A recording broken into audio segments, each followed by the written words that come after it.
Remove this girl before her poverty stains my marble floor.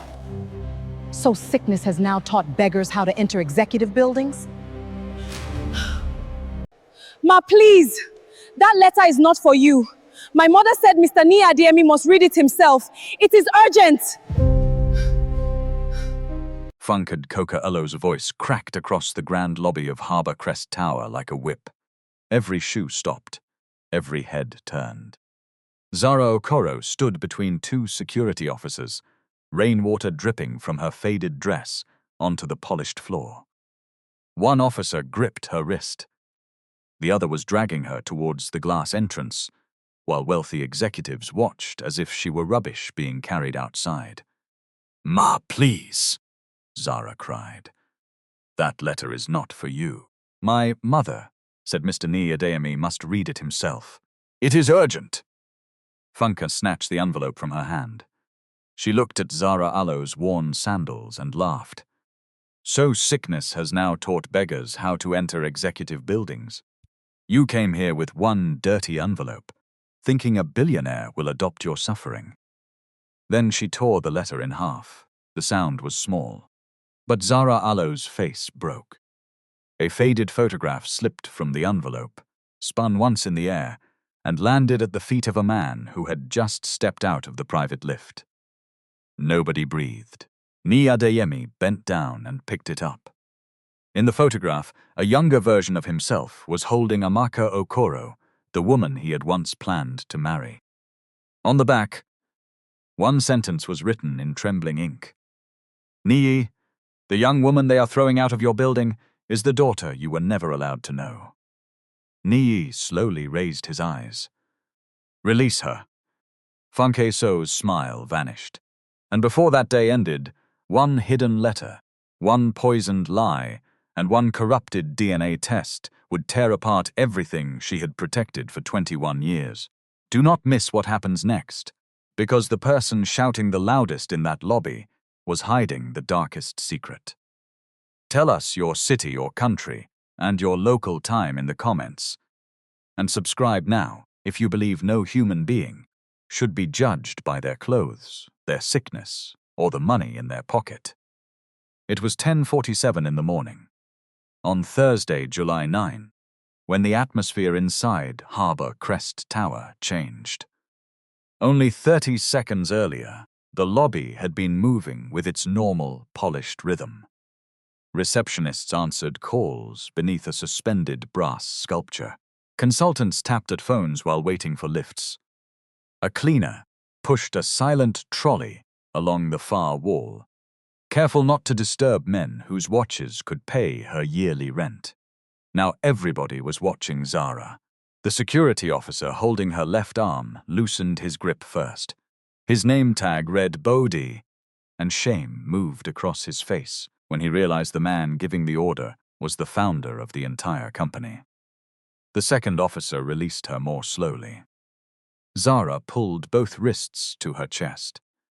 Red finger marks were already rising against her brown skin, but she did not rub them. She stared at the two torn halves of the letter in Funke Alo's hand. "Give it back," she said. Her voice was not loud. That made it heavier. Funke blinked once, then recovered. She was 45, elegant, disciplined, and known across Lagos business circles for never losing control of a room. Her cream suit had been cut in London. Her pearl earrings were small enough to suggest restraint and expensive enough to make the suggestion a lie. "Niyi, this young woman forced her way past reception," she said. "She was creating a scene. I was only protecting the building by tearing a letter addressed to me. I believed it was another extortion attempt. You did not read it.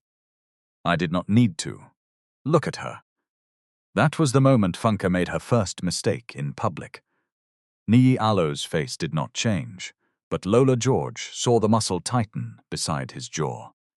Lola was head of compliance at Adeyemi Urban and Health Infrastructure Group, and she had spent 9 years learning the difference between Niyi Alo's ordinary silence and the silence that came before a decision.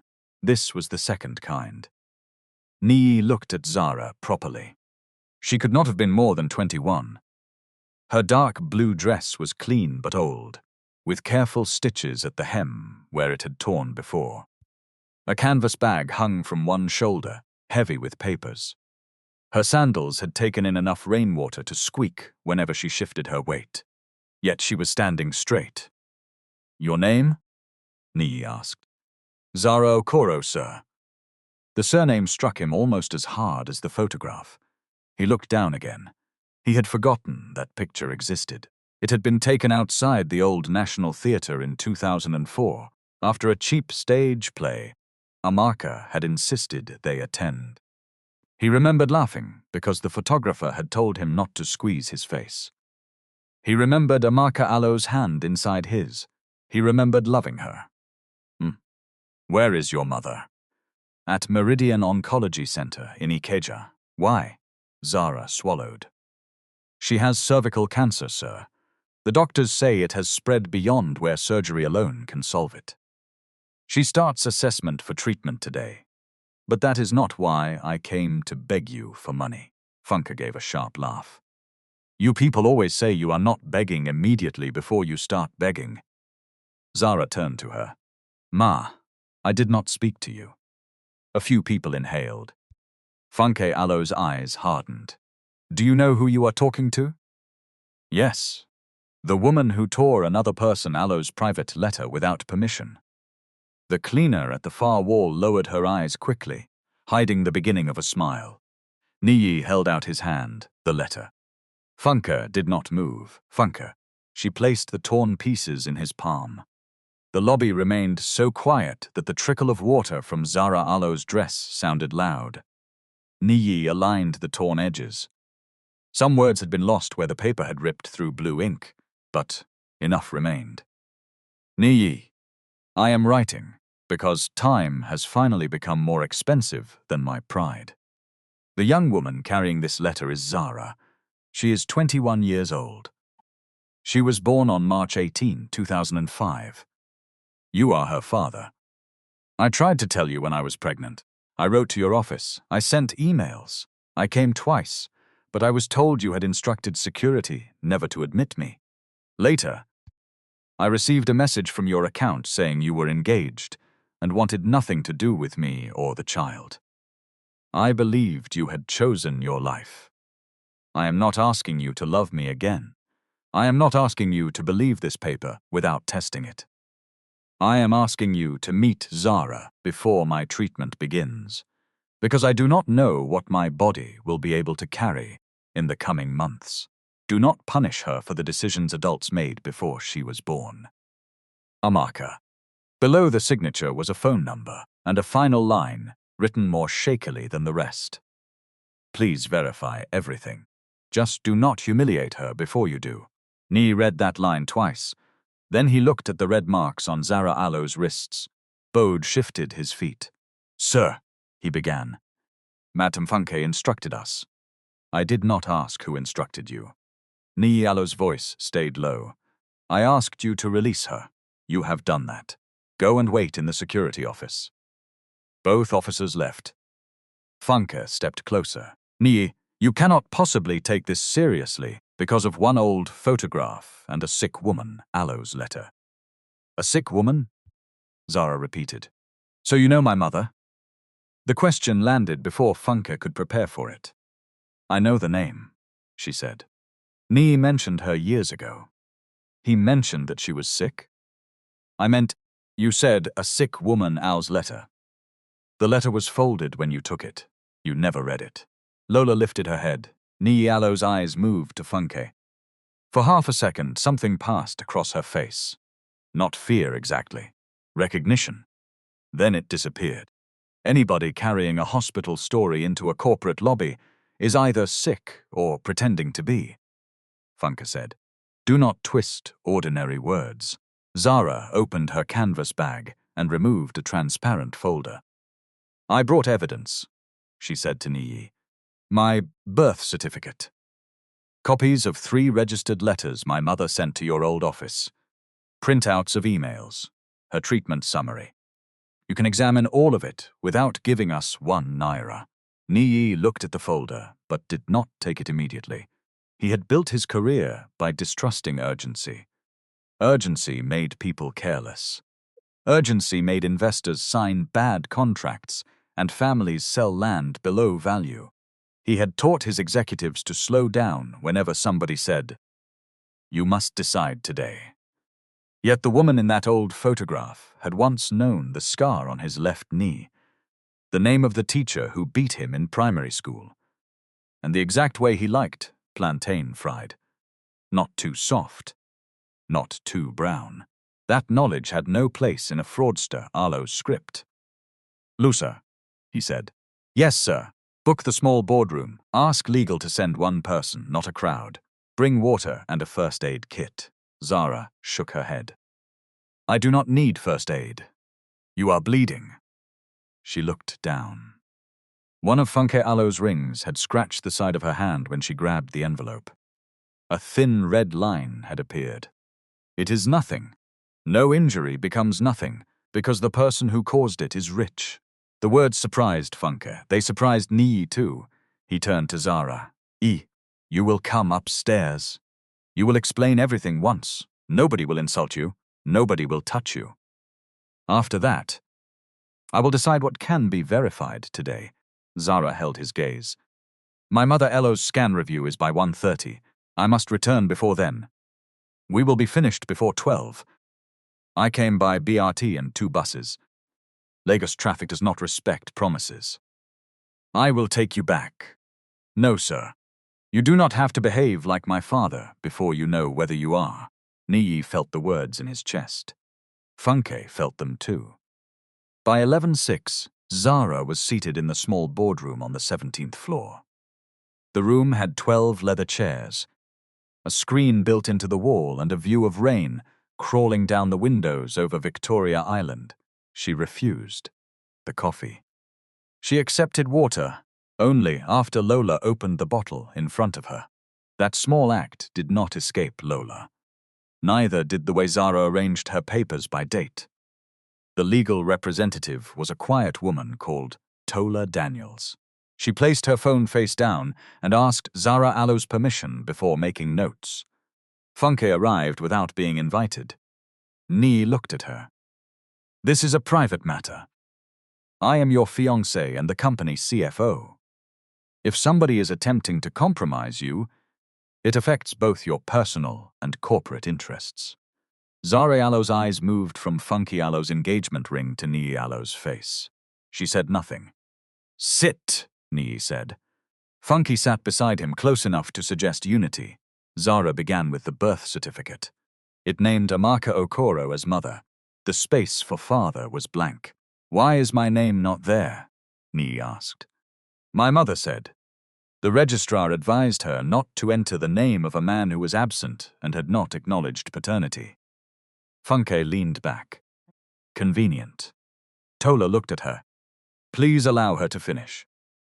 Zara presented 3 postal receipts dated September 2nd, September 19, and October 7th, 2004. Each showed delivery to Adeyemi Projects Limited, the small property company Niyi had operated before his current group existed. The first receipt carried a signature. F. Coca. Niyi looked up. Fiancée did not blink. "I received hundreds of letters in those days. I was your executive assistant. It proves nothing about what was inside." "You told me Amaka never contacted the office," Niyi said. "I said I did not remember her contacting the office."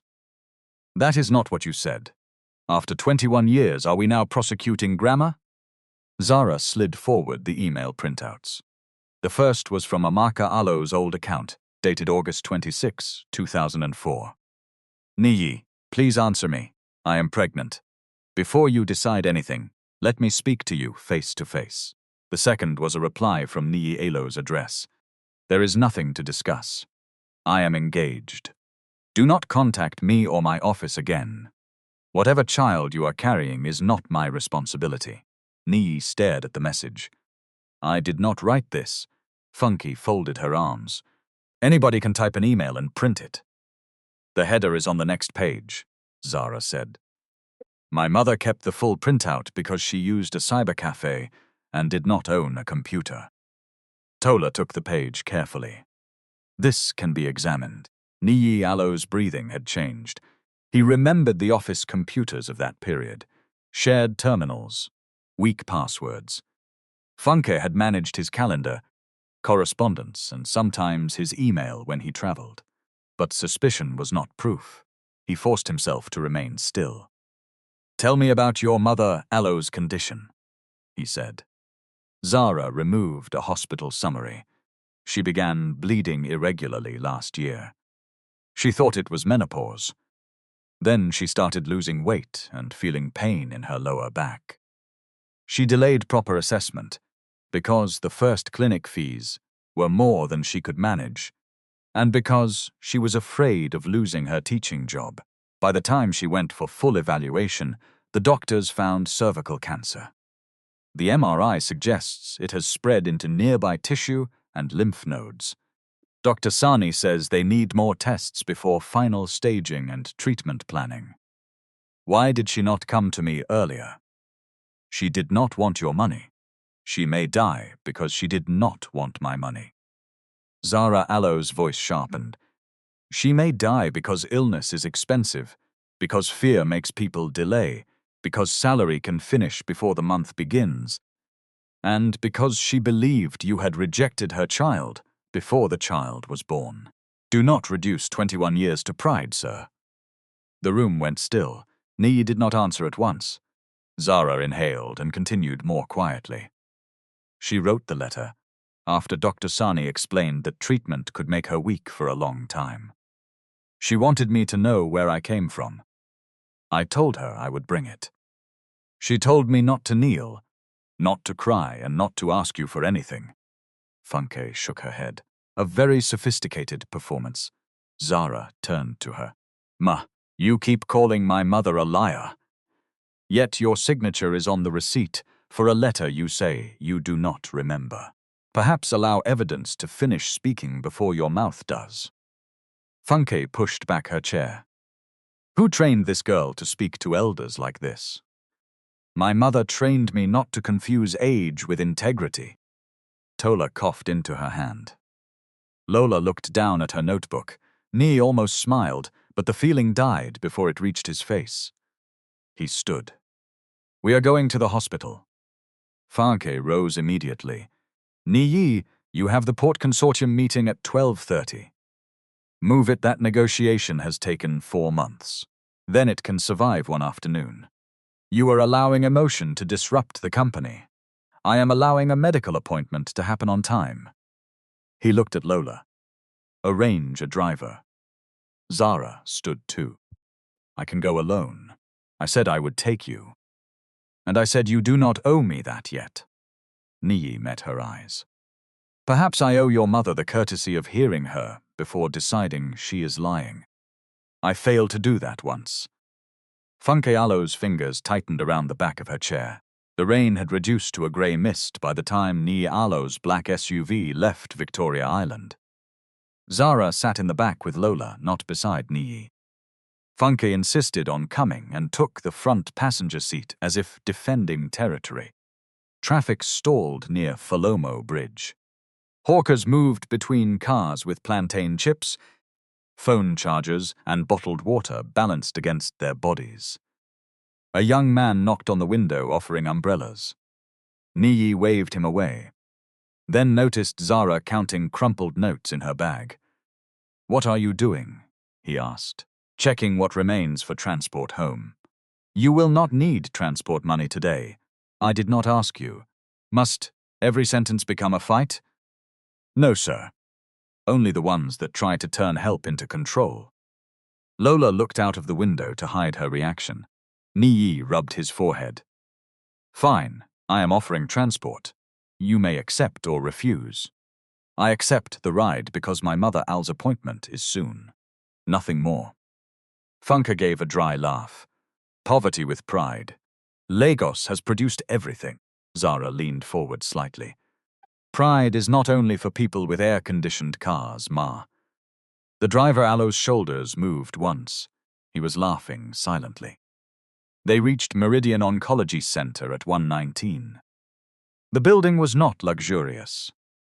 Its paint had faded at the corners, and the waiting area held plastic chairs rather than leather ones. But it was clean. Posters in English, Yoruba, and Pidgin explained screening, consent, and chemotherapy side effects. A social worker sat behind a desk, helping an elderly couple complete forms. Zara moved faster the moment she entered. "Would see," she said. My mother was resting there before review. Amaka Okoro was sitting beside a window in a pale green dress, one hand pressed against her abdomen.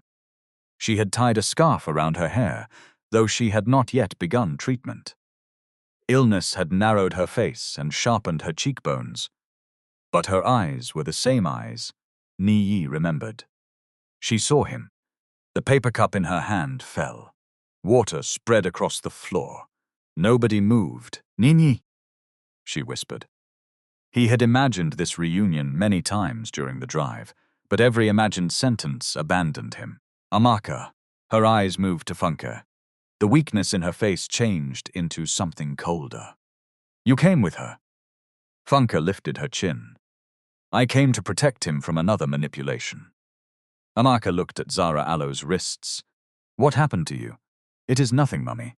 "Zara, security held me. The letter tore. Mr. Adeyemi stopped them." Amaka Alo's gaze settled on Niyi. "I asked you not to humiliate her." "I did not know she was downstairs." "You did not know many things because you preferred people who filtered the world for you." The words were weakly spoken, but they entered him cleanly. Niyi pulled a chair closer. "I came to listen, 21 years late." "Yes." The honesty made Amaka pause. Dr. Sani Bello entered before either could continue. He was a broad-shouldered man in his early 50s, with reading glasses hanging from a cord around his neck.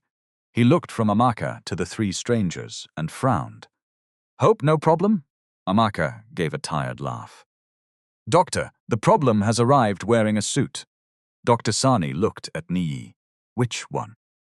For the first time that day, Zara smiled. Niyi introduced himself. He did not mention his wealth or company. Dr. Sani listened, then turned to Amaka. "Do you want these people present while we discuss your scan?" The question was simple. It mattered. Amaka looked at Niyi, at Funke, then at Zara. "Zara stays. Mr. Adeyemi can stay. The other woman should wait outside." Funke stiffened. "I am his fiancée." "This is my medical information." Amaka replied. "Your engagement ring does not give you access to it." Dr. Sani opened the door. "Madam, please wait outside." Funke looked at Niyi, expecting rescue. He gave none. The door closed behind her. Dr. Sani placed the MRI images on the light screen. He explained what the scans suggested and what they did not yet prove. The tumor involved the cervix and surrounding tissue. Enlarged pelvic lymph nodes were concerning. A small area near the bladder required further assessment.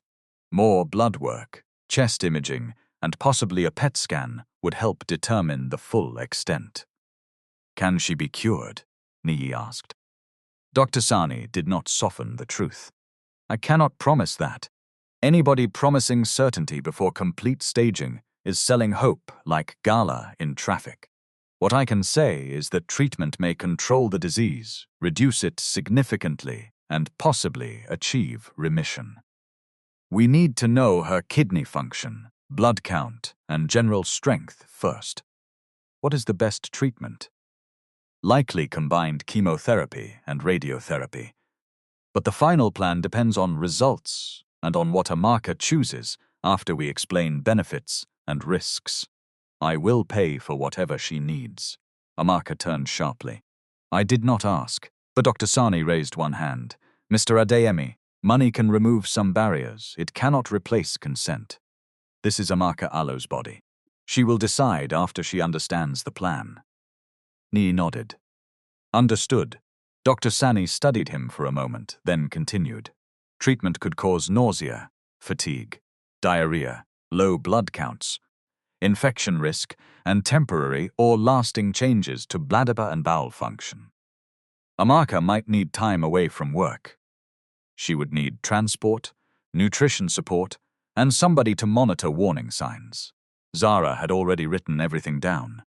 Niyi noticed. Amaka noticed him noticing. "Oh, she has been doing that since the first appointment," Amaka said. "She asks the questions I forget. She is studying health science, community, health extension," Zara answered. "Final year, but I deferred this semester. Because of your mother. Because timetables do not care who is vomiting at 3 in the morning." Dr. Sani closed the file. "We can do the additional tests today if payment is sorted. The initial deposit is 1,843,000 naira. That covers imaging, laboratory work, and treatment planning, not the full course." Amaka looked away. Niyi took out his phone. She caught his wrist. "No, Amaka. I did not bring Zara to collect money. You brought her because you may be seriously ill, and because you believed I am her father. Whether the second claim is true or not, the first is already true. I will not owe you my dignity. You will not. This is not a purchase. Men with money always say that before they begin attaching conditions." Niyi lowered the phone. "Then we put it in writing. Payment is for medical assessment only. It creates no claim over you, Zara, or any future decision. Tola can prepare it today." Dr. Sani nodded slowly. "That is sensible." Zara looked at her mother. "Mummy, let the tests happen." Amaka closed her eyes. For 21 years she had survived by refusing to need Niyi Adeyemi. She had taught in classrooms with leaking roofs, sold 2 gold chains to pay Zara Alo's school fees, and learned how to stretch 1 pot of stew across 4 days. Depending on him now felt like reopening a wound she had trained herself not to touch. But cancer did not respect pride. "Only the assessment," she said. "We discuss treatment after results." "Agreed," Niyi replied. He transferred the money directly to the hospital account, while Dr. Sani watched the confirmation arrive. He did not call an executive. He did not demand special treatment. He only asked that the scheduled tests begin as soon as medically appropriate. Then he turned to Amaka. "We also need a paternity test." "I expected that. Independent laboratory. Proper identification. No shortcuts." Funke Alo's voice came from the doorway before anybody invited her back in. "I know a discreet service," she said. "Osla Ibe manages executive gene care. They handle high-profile clients. No leaks, no bloggers, no embarrassment." Dr. Sani Alo's expression tightened. Paternity testing should not be arranged by somebody with a personal interest in the result. Funke smiled without warmth. "Doctor, discretion is not interference." "No. But chain of custody is not fashion either. If the result may affect legal rights. Everybody should understand who collected the samples, how they were sealed, and where they went." Zara looked at Niyi. "I agree," Niyi considered it. He had no desire to see the matter online before facts existed. Yet he had already learned what happened when he allowed convenience to replace scrutiny. "We will decide after speaking to legal," he said. Funke Alo's smile held. Barely. At 3:12, while Amaka was being taken for blood tests, Funke stood alone in a quiet stairwell and called Sola Ibe. He answered on the second ring. "Cousin, hope no problem?" "There is a problem," Funke said. "A 21-year-old problem." Sola was silent. Then Funke told him the name. Zara Okoro. His breathing changed. "You said that matter died long ago." "It did. Now it has entered Harbour Crest Tower wearing wet sandals." "What do you want me to do?" Funke looked through the narrow stairwell window at Lagos traffic crawling below. "That test must not confirm anything," she said. "Do you understand me?" Sola did not answer immediately. Funke Alo's voice dropped. "Do you understand me?" "Yes. Good. Because if she becomes his daughter, We both lose more than money. The next 5 days moved with the strange speed of a life that had suddenly split into before and after. Before the letter, Niyi Adeyemi's mornings had been measured in profit forecasts, land approvals and meetings that began precisely at 8:30. After the letter, he woke checking whether Zara had sent an update from the hospital. He still signed documents. He still spoke to investors. But every number now had another number beside it. Amaka Alo's hemoglobin level, her kidney function, the size of the tumor, the date of Zara Alo's birth. Numbers had become personal. Amaka completed her staging tests on Friday. The results confirmed locally advanced cervical cancer with pelvic lymph node involvement, but no clear evidence of spread to distant organs.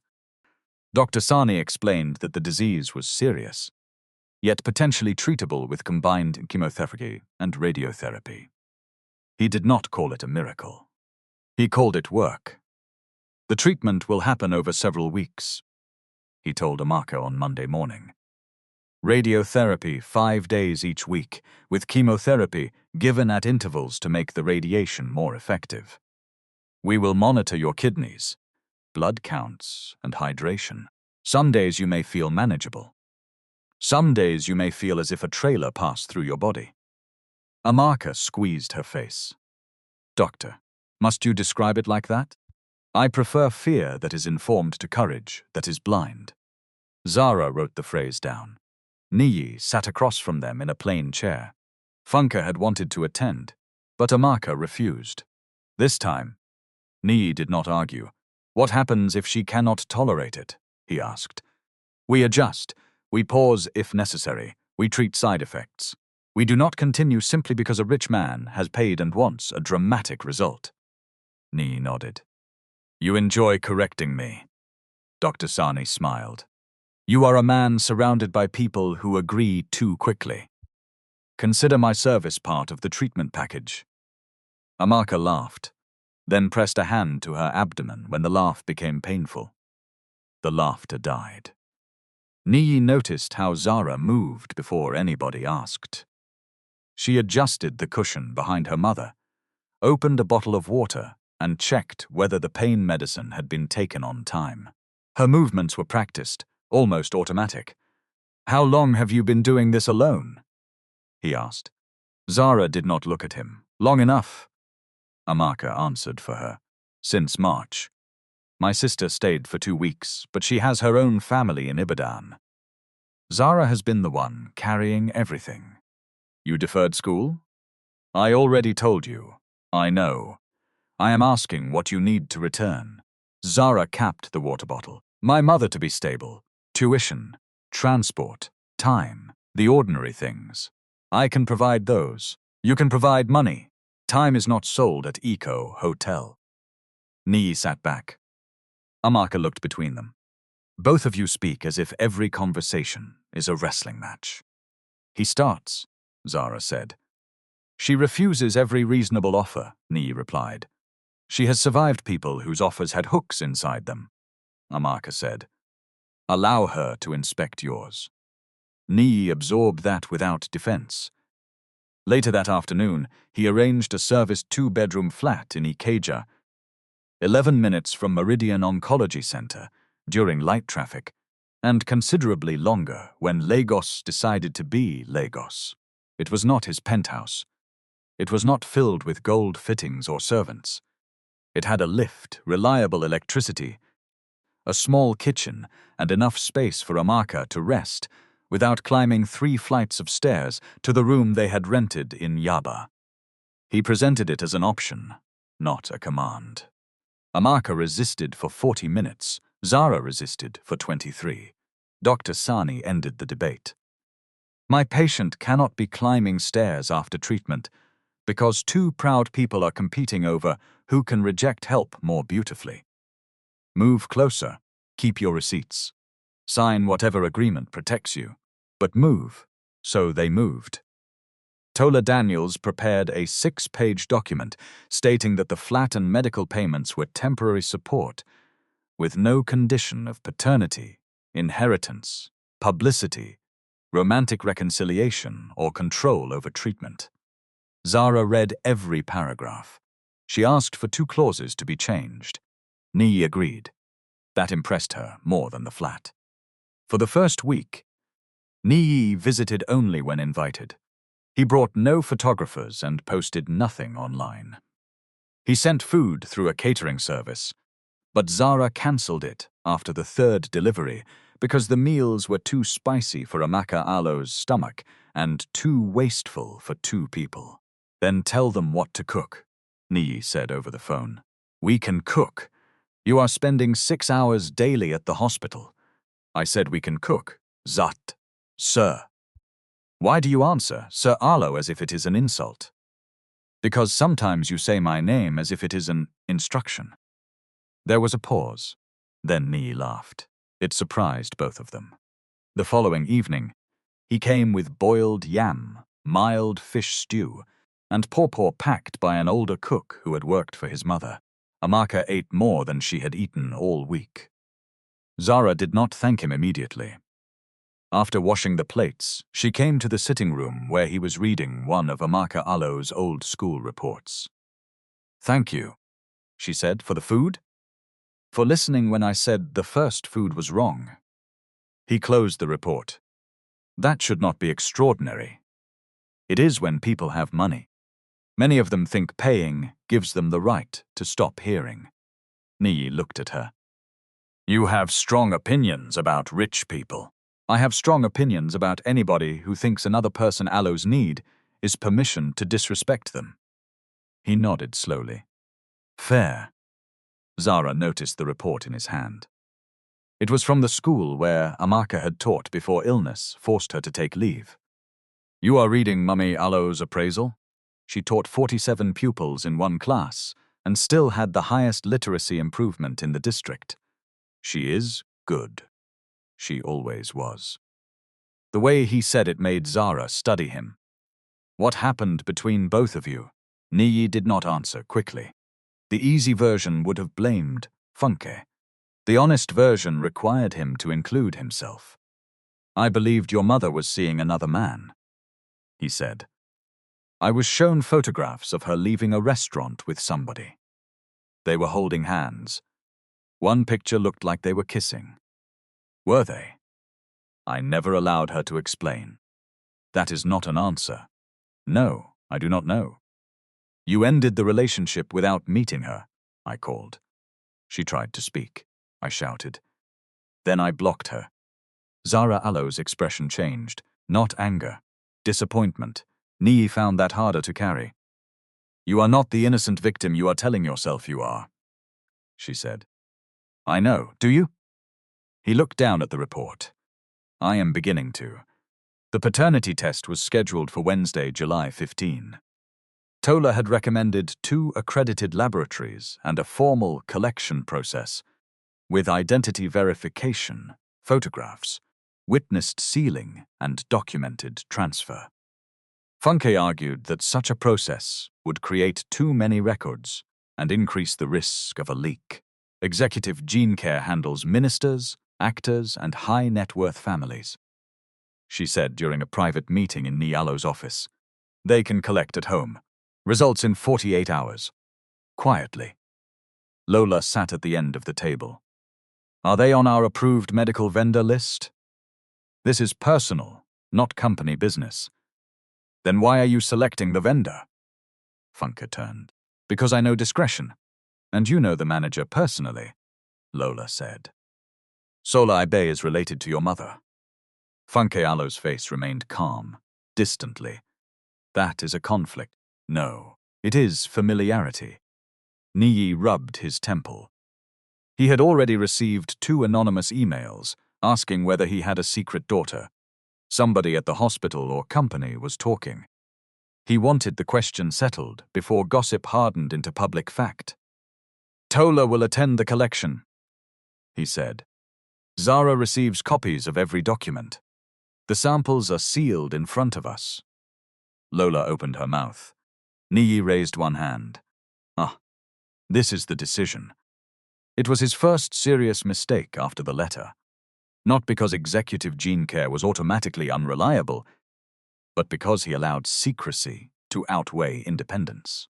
On Wednesday morning, Sola arrived at the Akkeja flat, wearing a white coat embroidered with the company logo. He was 34, smooth-faced and overly cheerful. A young technician carried the case, though Sola introduced neither her name nor qualifications. Zara noticed. "Who will collect the samples?" she asked. "My staff," Sola said. "Do not worry, my sister. It is only a cheek swab. I did not ask whether it would hurt. I asked who is collecting it." The technician gave her name and showed an identity card after Tola requested it. Sola smiled. "Very careful girl. Yes, you should relax. DNA does not change because you are squeezing your face. Procedure can change what arrives at the laboratory." Tola glanced at her approvingly. Niyi came at 9:03. Funke came with him despite Amaka Alo's refusal to have her inside the flat during collection. "I will wait in the corridor," she said, but not leaving him alone in a situation designed to trap him.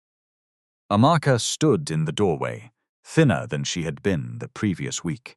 "Madam Funke, if you believe my daughter is a trap, why are you fighting so hard to stand beside it?" Funke smiled. "Because rats enter houses through small holes." Zara moved towards her. Amaka caught her hand. "No, do not answer dirt with your bare skin." Funke Alo's smile faltered. The door closed. The technician swabbed Niyi first, then Zara. Tola checked their identification. 2 tubes were placed on the table. The technician wrote labels by hand. Niyi was called outside by his driver when an urgent office package arrived. He left for less than 2 minutes. During those 2 minutes, Sola asked Tola to sign a payment receipt at the kitchen counter. The technician turned away to retrieve another form from the case. Zara watched the tubes. The label on hers ended in 7413. The label on Niyi Alo's ended in 7414. She repeated the numbers silently. Sola sealed both tubes in a transparent evidence pouch. He did not ask Zara or Niyi to sign across the seal. He did not provide a photograph of the package. When Tola requested a duplicate custody form, he said it would be emailed. "Before you leave," Zara said, "write the sample numbers on my copy." Sola Alo's eyes rested on her for a second too long. Then he wrote them 7413, 7414. "Happy?" he asked. "No." Documented. After the collection, Sola drove to his office in Maryland. At 11:26, he carried the sealed pouch into a storage room behind the processing desk. The camera above the door should have recorded him. It did not. At 11:19, a maintenance request had been logged from his administrator, Alo's account, reporting a faulty network switch. The camera feed went dark for 17 minutes. Inside the room, Sola opened the pouch. His hands shook. He replaced Niyi Alo's tube with a prepared sample from an unrelated male donor, copied the label, and resealed the package with another security strip from the same batch. The act took less than 4 minutes. It would cost him years. At 11:41, Funke transferred 873,500 naira to a consulting company registered in Sola Alo's friend Alo's name. The narration on the transfer read, "Strategic Data Review." By Friday afternoon, the result was ready. Sola insisted on sending it directly to Niyi. At 3:37, Niyi opened the encrypted PDF in his office. Funke sat opposite him. Lola stood near the window with a folder. Tola joined by video call. The conclusion was 3 lines long. The tested man was excluded as the biological father of the tested woman. Probability of paternity, 0.00%. Niyi read it once, then again. His face emptied. Funke exhaled slowly and placed one hand over her mouth. The performance was careful, not triumphant, not yet. "Oh, Niyi," she whispered. "I am so sorry." Lola stepped closer. "May I see the full report?" He handed it to her. The room seemed to tilt around him. For 9 days he had allowed a possibility to enter his life. He had imagined Zara as a child. He had wondered whether she learned to walk early, whether she feared thunderstorms, whether she had ever looked at other fathers and asked Amaka where hers was. Now a page said, none of it belonged to him. Shame followed grief. He had cancelled meetings, paid bills, moved them into a flat, allowed senior staff to see him uncertain. Somewhere outside his office, whispers were already moving. Funky leaned forward. This is what I was trying to protect you from. Lola frowned at the report. The sample identifiers here are EG7413 and EG7491. Niyi barely heard her. What? The second identifier. Funky reached for the paper. It may be an internal processing code. Lola did not release it, possibly. I would like the custody record. Niyi does not need more bureaucracy. Funky said. He needs to accept that he has been used. The office phone rang before Lola could answer. Niyi Adeyemi's media director was on the line. A gossip blog had published a story. Lagos billionaire tricked by fake daughter while dying teacher demons millions. The article included a blurred photograph of Zara entering the tower, details of Amaka Alo's diagnosis, and a claim that the DNA test had already disproved paternity. The result had existed for less than 30 minutes. How did they get this? Niyi asked. Funky stood. This is exactly what they planned. Pressure you publicly before you could think. Lola looked at her. The article says the test is negative. Who outside this room knew? Funka Alo's head turned. Are you accusing me? I am asking a compliance question. You are forgetting your level, Lola. No, Ma. I am remembering my job. Niyi slammed his palm on the desk. Enough. Both women stopped. He called Zara. She answered on the 4th ring, breathless. Sir, I am at the treatment unit. Hope no problem. The phrase nearly broke him. Where is your mother? Receiving fluids before her first radiotherapy session. I am coming. What happened? And the result came. Silence. And Niyi ended the call. Lola picked up the report. Sir, before you confront anybody, please allow me to obtain the complete custody documentation. The identifier inconsistency may have an explanation, but it should be checked. The result is clear. The conclusion is clear. The process is not. Funka walked to Niyi Adeyemi's side.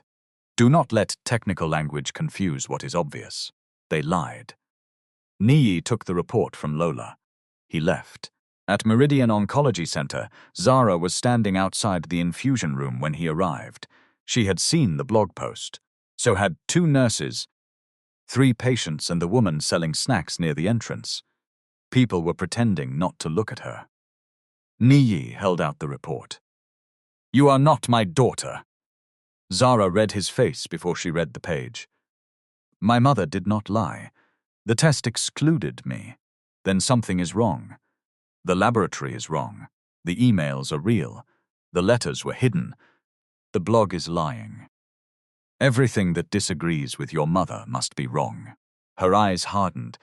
Everything should be checked before you use it to destroy people. I checked. You accepted one test organized by your fiancé, Alo's relative. My legal advisor was present. Your legal advisor watched the swab. She did not travel inside the evidence pouch. Niyi laughed once without humor. You prepared this answer quickly. I wrote down the sample numbers. Show me the report. He handed it over. Zara scanned the page. Her finger stopped. This is not the number on your tube. What? Your sample ended in 7413. This says 7491. Internal codes can change. Then where is the cross-reference? He stared at her. She lifted her chin. Ask them. Amaka Alo's voice came from behind the curtain. Zara. She had heard the raised voices. Zara closed her eyes for a moment, then went inside. Niyi followed. Amaka sat in a reclining chair with an IV line in her arm. Her face was grey with fatigue. "The result is negative," Zara said gently. Amaka looked at Niyi. "No." He held the paper out. "She did not take it. No, Zara is yours. Science says otherwise. Science did not collect that sample. People did." The sentence irritated him because it sounded too much like hope wearing intelligence. "You knew I would pay for treatment." Amaka Alo's expression changed. "So, that is where your mind has gone. You contacted me only when you were ill. I contacted you when I was pregnant. You have printouts. I have truth." Truth would match the test. A nurse stepped closer. "Sir, please lower your voice. Patients are receiving treatment." Niyi ignored her. Amaka Alo's heart monitor began to climb. Zara moved between them. "Stop," she said. Niyi looked at her. "You may reject me," Zara continued. "But do not use one laboratory paper to decide whether my mother deserves treatment. Her life did not become valuable because you thought I was your daughter, and it should not become worthless because a test embarrassed you." The words entered the room and stayed there. Dr. Sani appeared at the doorway. "What is happening?" Niyi turned.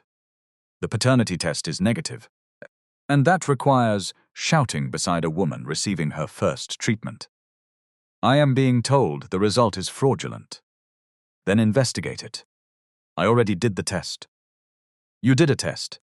Investigation is what happens when process and result disagree with material evidence." Fiancée arrived before Niyi could reply.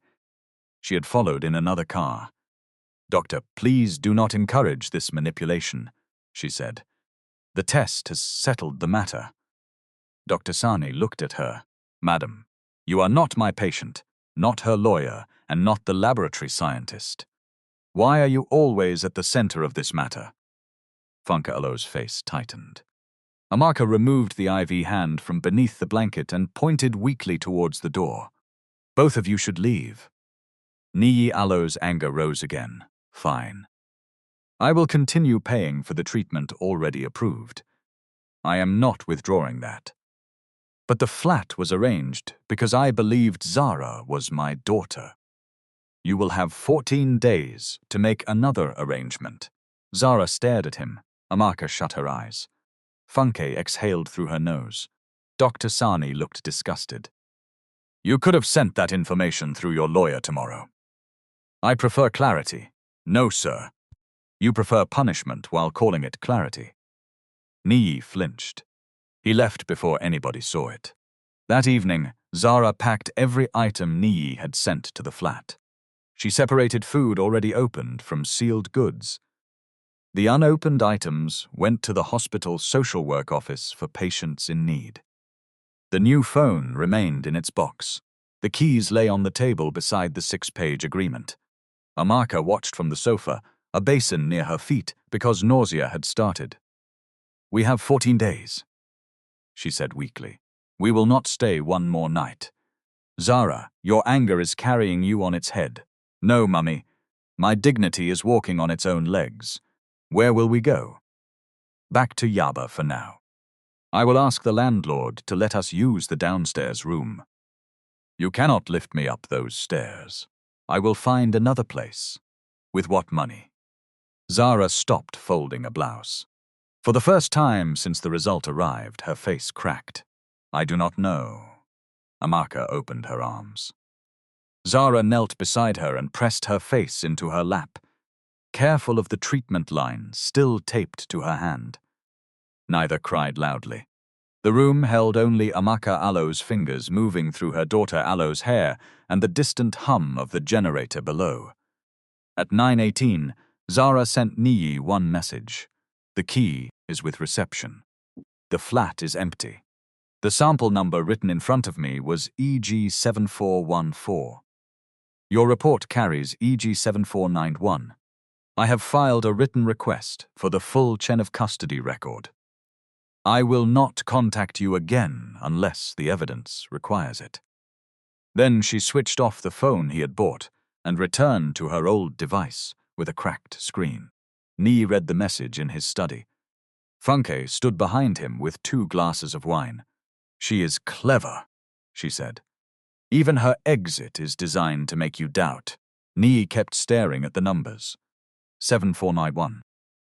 "A laboratory can assign a processing number," Funke said.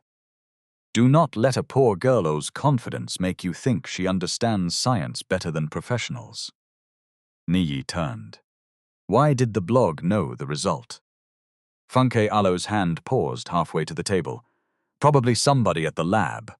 Your relative Alo's lab. Distant relative. You recommended him. To protect you." Niyi looked at the wine, then at her face. For 21 years, Funke Alo's certainty had felt like shelter. That night, for the first time, it felt like a locked door. By Saturday morning, the internet had decided who Zara was. People who had never met her called her a fraud, a gold digger, and a professional daughter. One commentator enlarged the blurred lobby photograph and mocked the stitches on her dress. Another said poor families had become too bold because social media rewarded shamelessness. A third person asked why a dying woman would wait 21 years to reveal a father unless money was involved. That question was shared 14,000 times. Zara did not reply to any of them. At 8:15, she submitted a formal complaint to Executive Gene Care.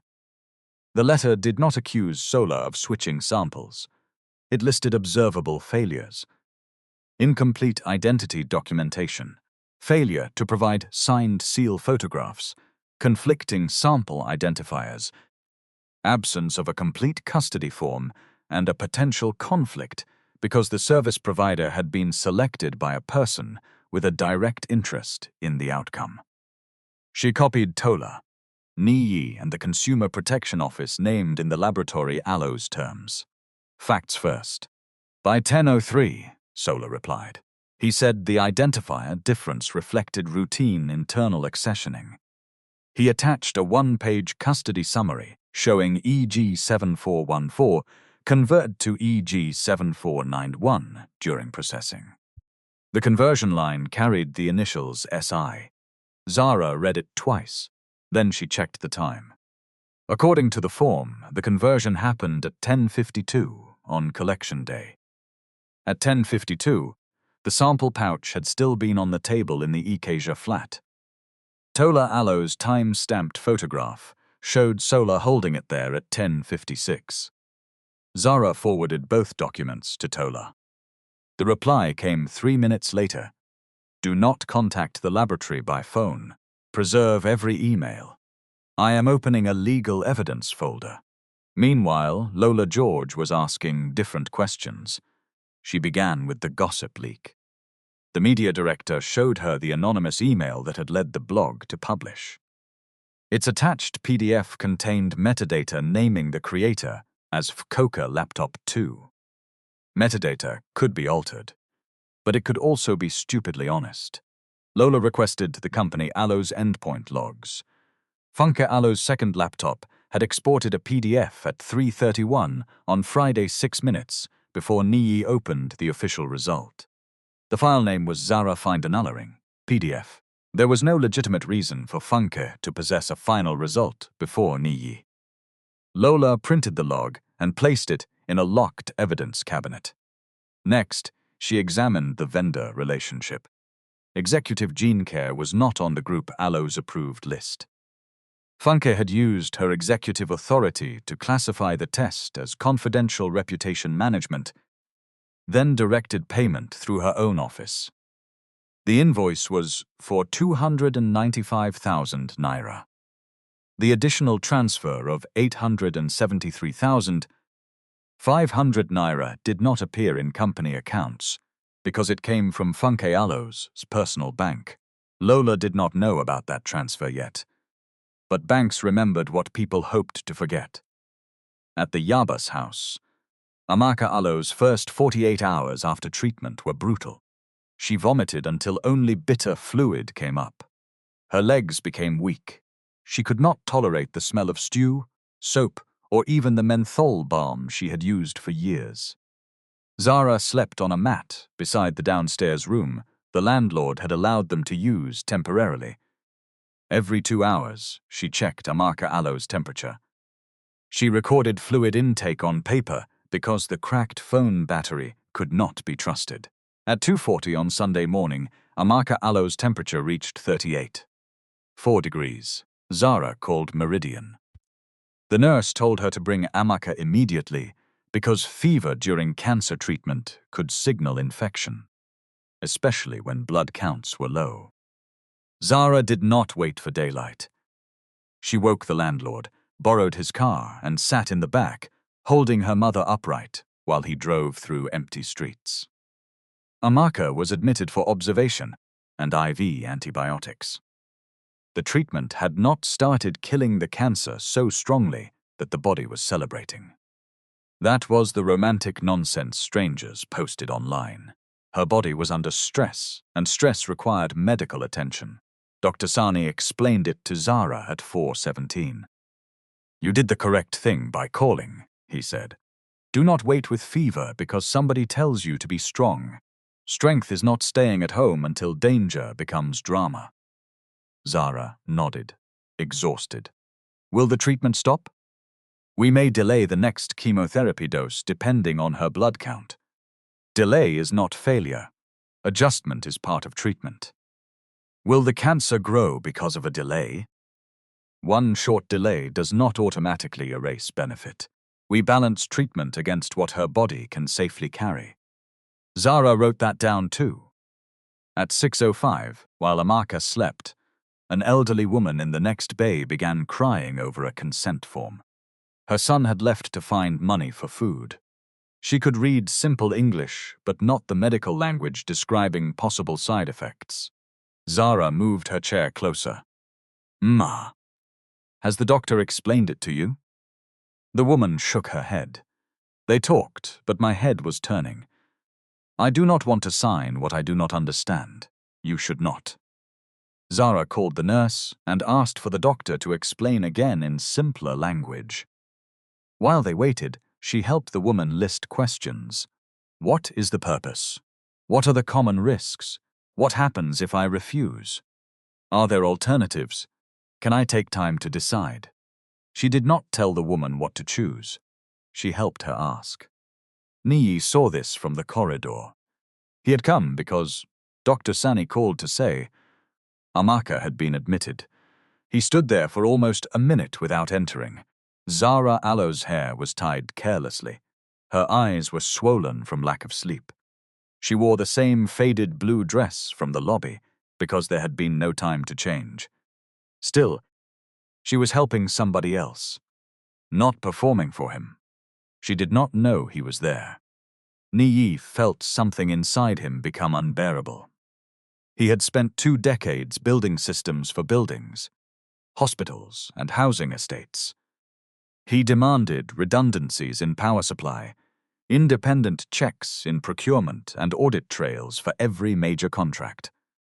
Yet when the matter became personal, he had accepted one conclusion from a process selected by Fiancée and used it as a weapon. He entered quietly. Zara saw him and went still. The elderly woman looked between them. "Ah, my daughter, is this your husband?" "No, Ma." Niyi almost choked. The woman nodded. "Good. His face is too serious." Despite herself, Zara Alo's mouth moved. Dr. Sani came down the corridor.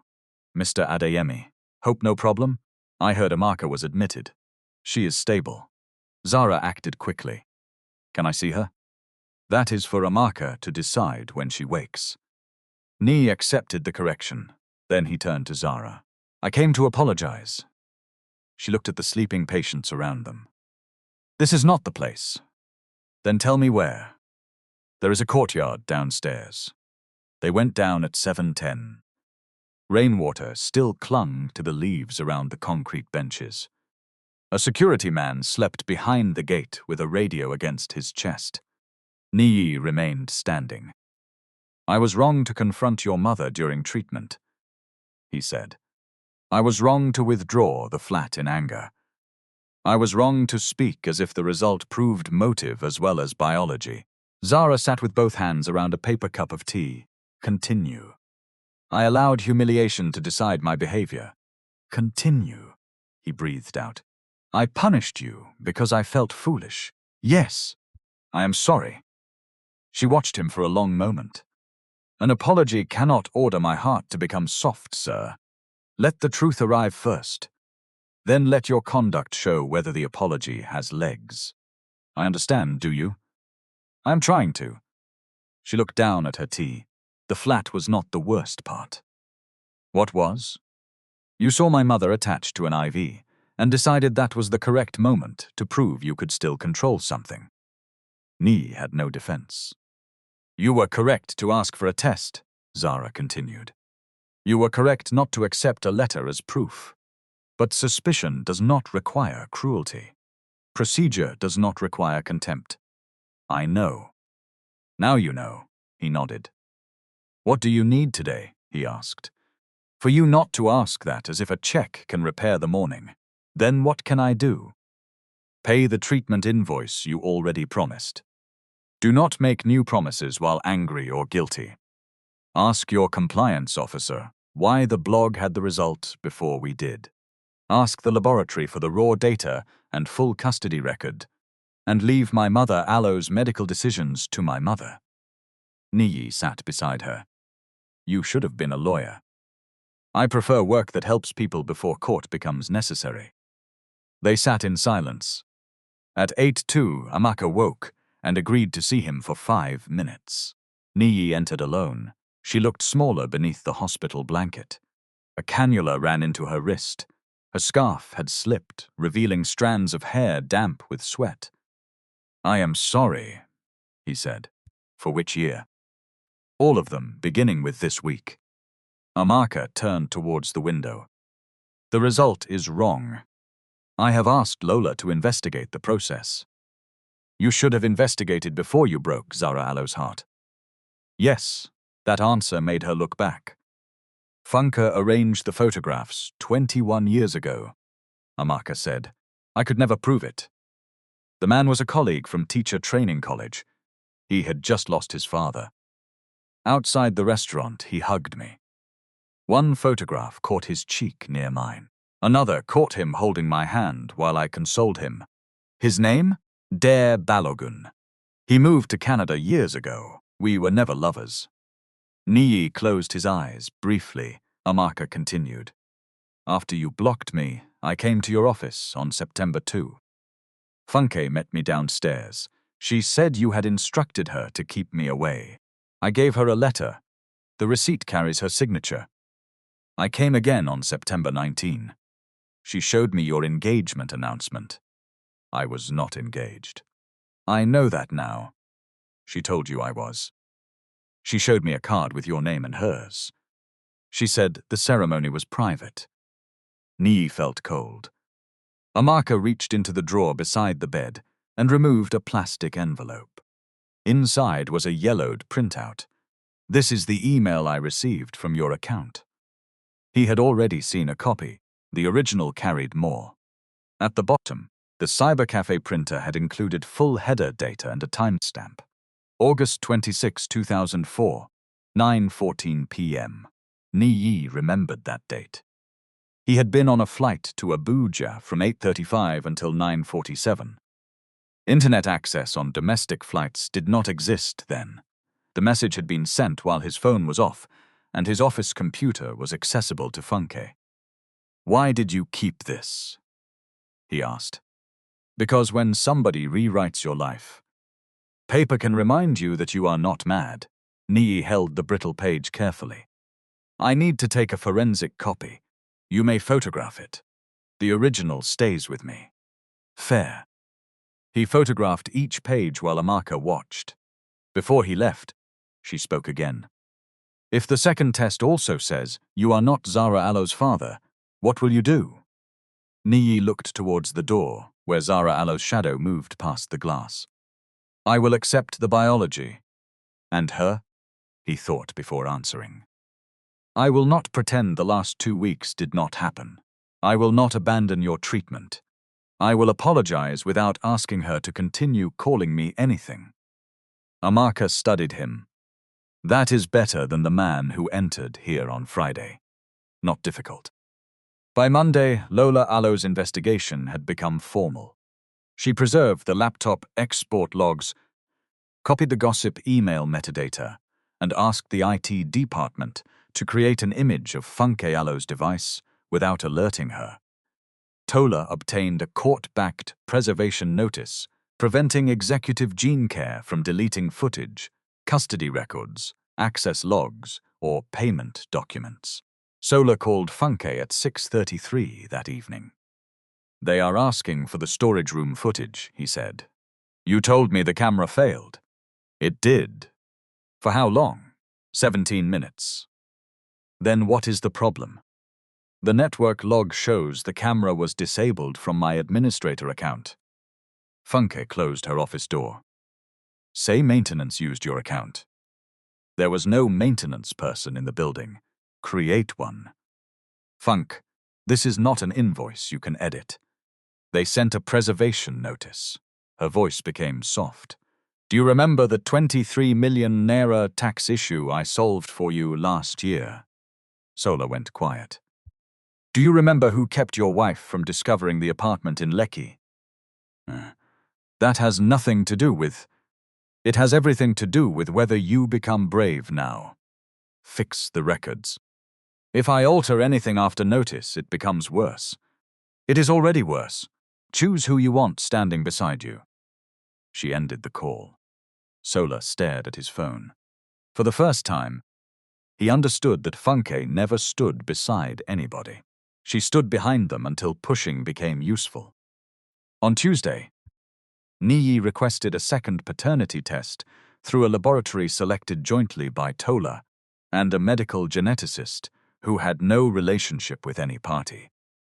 To reduce the risk of another disputed result, 2 sets of samples would be collected at Meridian Oncology Center. Identity documents would be checked. Photographs would be taken. Zara and Niyi would sign across tamper-evident seals. 1 set would go by tracked courier to a Lagos facility. The duplicate would go to an independent laboratory in South Africa. Amaka asked why 2 laboratories were necessary. Tola answered plainly, "Not because 1 good laboratory is normally insufficient. Because the first process has been compromised and everybody needs a result that can survive scrutiny." The collection took place at 2:25 on July 21. Dr. Sani witnessed it. Lola witnessed it. Zara photographed every seal. Niyi wrote the numbers in his own notebook. No Fiancée, no Sola. After signing, Niyi looked at Zara. "Whatever this says, I will not behave as I did before." She placed her copy in a folder. "The paper will test biology. Your behavior is a separate examination." He almost smiled. "You do not make anything easy. Easy things created this problem." They left the room together, but not as father and daughter. Not yet. Fiancée learned about the second test through a calendar entry on Niyi Allo's assistant, Allo's shared system. By then, she had lost access to the compliance investigation, but she still controlled company finance and several board relationships. She decided that if she could not stop the result, she would make Niyi Allo's leadership collapse before it arrived. On Wednesday morning, every board member received an anonymous package containing selected bank records, photographs of Niyi at Meridian, and a forged internal email suggesting he had authorized 48 million naira of company funds for Amaka Allo's private treatment and Zara Allo's housing. The real payments had come from his personal account. The forged approval made them appear corporate. By noon, the board chair demanded an emergency meeting for Friday, July 24. The same day, the company planned to launch its Community Cancer Access Fund before journalists and hospital partners. Fiancée entered Niyi Allo's office carrying the summons. Her face was composed. Her eyes were not. "This is what your new family has brought you," she said. "Scandal, forged claims, board rebellion. You should have thrown that girl out on the first day." Niyi read the summons. Then he looked at her. Did you leak the first result? Funke laughed. We are facing removal from our own company, and you are asking childish questions. Did you send the PDF to the blog before I opened it? Niyi, focus. I am focused. She stepped closer. I protected you when you had nothing. I sat in offices without electricity. I negotiated with men who would not look at me because I was a woman. I built this company beside you. Now one sick teacher and her rude daughter appear, and suddenly I am the enemy? You did not answer. Her lips tightened. I sent nothing. Niyi held her gaze. For the first time, he knew she was lying while she was still speaking. At 4:42 that afternoon, Lola entered his office with 2 sealed folders. One is the preliminary result from the Lagos laboratory, she said. The second is a certified copy of Adeyemi Project's Arlo incoming mail register from 2004. Niyi stood. Lola placed the mail register on the desk first. 3 entries carried Amaka Okoro Alo's name. All 3 were signed by Funke Koka.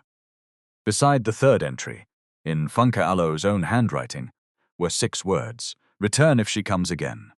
Personal directive. Niyi Alo's skin went cold. I never gave that directive. I know, Lola said. The signature authorizing it does not match yours.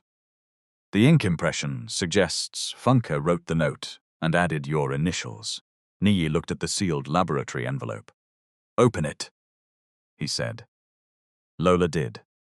She read silently, then she lifted her eyes. The result states a probability of paternity greater than 99%. The office made no sound. Niyi gripped the edge of his desk. Zara was his daughter. The joy came first, sharp and almost painful. Then memory struck behind it. Zara returning the keys. Zara standing beside her mother, Alo Zafor. Zara asking whether his apology had legs. He had found his daughter. He had also already taught her how quickly he could discard her. Lola closed the folder. The South African result is expected tomorrow morning. Tola recommends we wait before making any public statement. Niyi nodded. Does Zara know? Not yet. I will tell her. Sir, the board meeting begins at 10 tomorrow. Funke intends to accuse you publicly. Then let her. Lola studied his face. What are you planning? For once, not revenge. He looked at the mail register again. Evidence. Niyi did not call Zara that evening. He drove to Meridian instead. Amaka had been discharged after her fever settled, but she remained weak and was receiving hydration in the day unit. Zara sat beside her, reading a booklet about managing treatment side effects. When Niyi entered, she looked at his face and closed the booklet slowly. What happened? He placed the sealed laboratory report on the table. The first independent result came. Amaka Alo's hand tightened around the blanket. Zara did not reach for the envelope, and Niyi Alo's voice failed once before he found it. Greater than 99. 99% probability that I am your biological father. Amaka shut her eyes.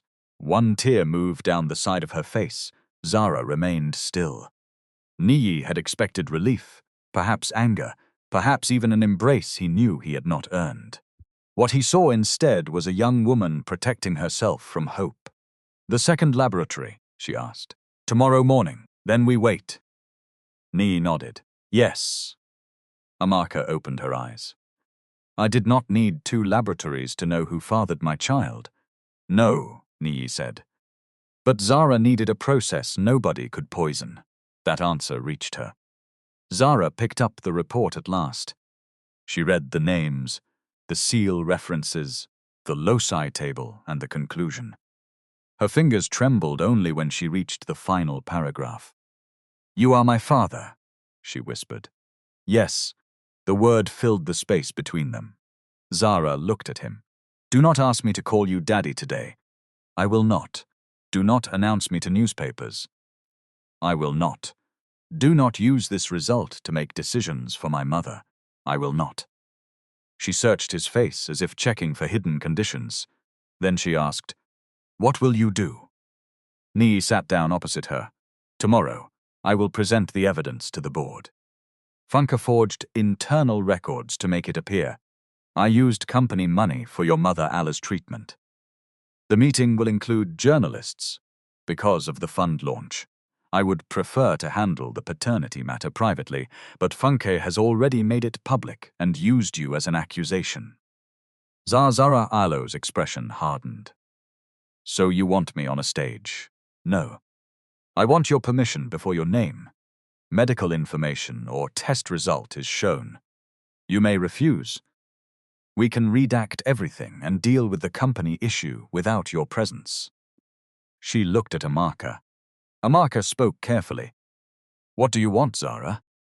I want that woman to stop using our silence as evidence that she is right. That is not the same as wanting the whole of Lagos inside our family. I know. Dr. Sani entered with a nurse, saw the open report and understood from their faces. Good news? He asked. The first independent test confirms paternity, Niyi said. Dr. Sani nodded once. Then congratulations to the biology. The relationships still need work. Zara gave a small, tired laugh. Niyi explained the board meeting. Dr. Sani listened, then turned to Amaka. You are not attending anything tomorrow, he said. Amaka frowned. You became dizzy walking 12 meters this afternoon. Your blood pressure is low. If you attend, you sit, hydrate, and leave the moment I say. Better still, join by video. Funke had once controlled the story because everybody else made decisions around Amaka. Niyi refused to repeat that pattern. Amaka chooses, he said.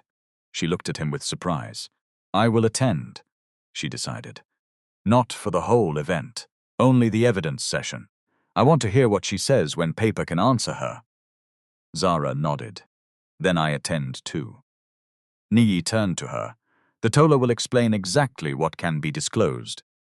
You can withdraw consent at any point before the presentation. Good. At 7:20 the next morning, the South African laboratory sent its certified report. It matched the first, greater than 99% probability. At 8:05, Sola Ibe arrived at Tola Daniels Alo's office with his own lawyer. He had not slept. His shirt collar was damp, and the confidence he wore during the first test had disappeared. A preservation notice, a bank inquiry, and the threat of professional suspension had done what guilt alone had failed to do. His lawyer placed a signed statement on the table. Sola admitted that Funke had instructed him to substitute Niyi Adeyemi's sample. He described the camera shutdown, the duplicate security strip, and the false conversion record. He provided the account details of the consulting company that received Funke Adeyemi's transfer. He did not confess because his conscience suddenly became pure. He confessed because evidence had closed the doors. Tola asked one question. Why did you agree? Sola looked down. Money. And because she had information she could use against me. Did she threaten you? She reminded me of things she had hidden for me. So you helped her erase another person, Elo's father. His face tightened. Yes. Your cooperation may be considered by investigators. It does not cancel what you did. I know.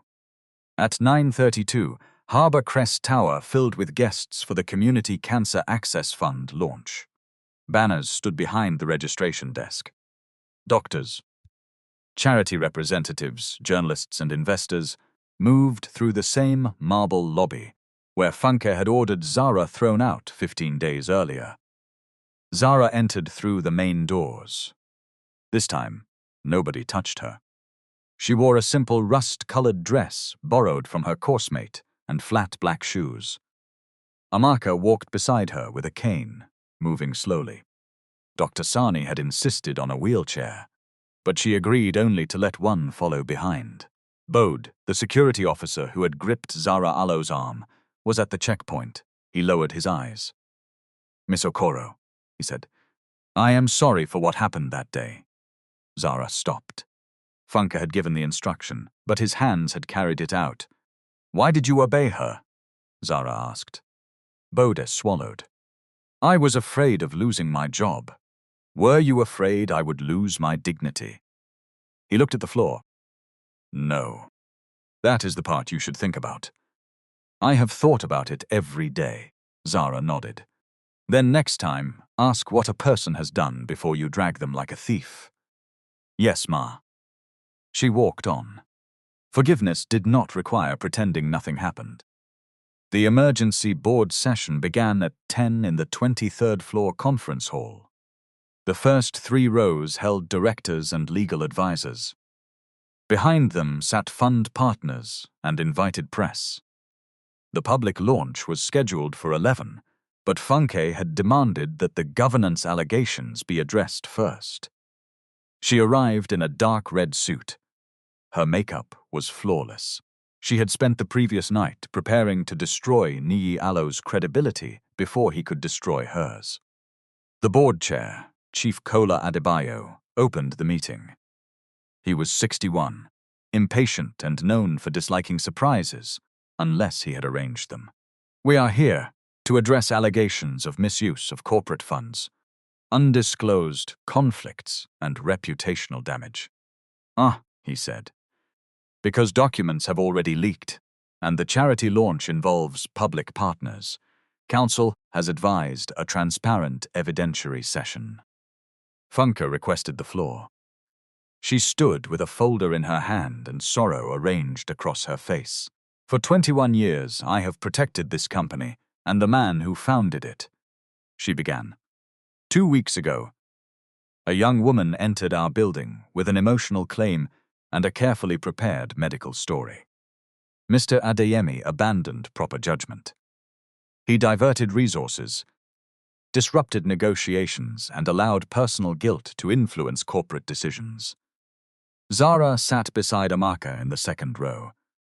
Funke looked directly at her. This woman presented herself as his daughter. A scientific test proved she was not. Yet instead of accepting truth, she attacked the laboratory, manipulated public sympathy, and continued demanding access to a family and fortune that did not belong to her. A murmur moved through the hall. Zara Okoro's hands stayed folded. Funke continued. "Poor people are no longer content to knock at the gate. Now they arrive with hospital folders and expect wealth to kneel. Must every executive become father to any adult girl who studies his old photographs?" Chief Kola frowned. "Madam Coker, address the financial allegation. Avoid personal abuse." Funke lifted the forged payment approval. "This document shows 48 million naira, authorized from the company, Alo's social impact account, for private treatment, housing, and legal services." Mr. Adeyemi concealed the beneficiary relationship from the board. She placed copies before the directors. Niyi did not interrupt. That unsettled her. When Funke finished, Chief Kola turned to him. "Mr. Adeyemi?" Niyi stood. "The payments for Zara Okoro's assessment, treatment, and temporary housing came from my personal account," I said. "The document presented by Madam Coker is forged. Our bank records and audit logs are available." Funke laughed softly. "Of course you will say that." Niyi looked at Chief Kola. "With permission, I would like our head of compliance to present the evidence in sequence. Proceed." Lola walked to the front. She did not look triumphant. She looked prepared. The first screen displayed the real bank transfers from Niyi Adeyemi's personal account. Dates, amounts, and recipients matched hospital invoices. The corporate social impact account showed no corresponding withdrawals.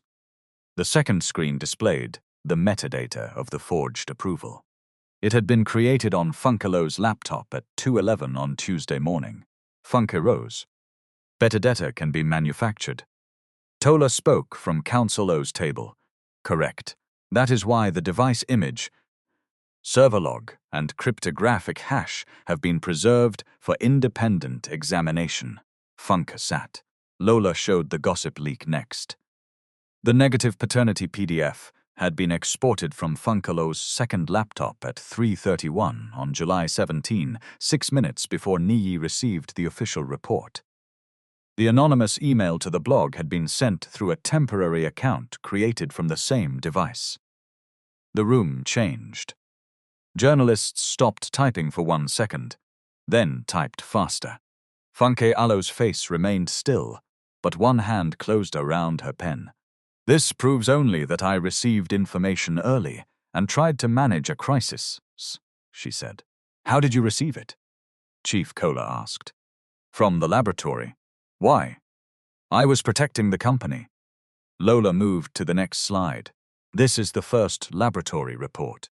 The sample number witnessed at collection for Mr. Adeyemi was EG7414. The report tested EG7491. Executive Gene Care supplied a conversion record stating the identifier changed at 10:52 on collection day. Tola displayed a photograph of Sola holding the unopened pouch in the Ikiga flat at 10:56. 4 minutes after the supposed accessioning, the hall went silent. Funky stood again. "Administrative errors happen." "Yes," Lola said. "That is why we did not stop there." The screen showed the storage room access log. Sola entered at 11:26. The camera had been disabled from his account for 17 minutes.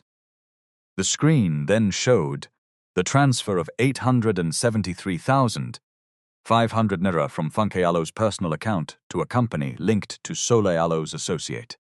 Funke Alo's pen snapped. A small piece of plastic fell onto the table. Nobody spoke. Tola rose.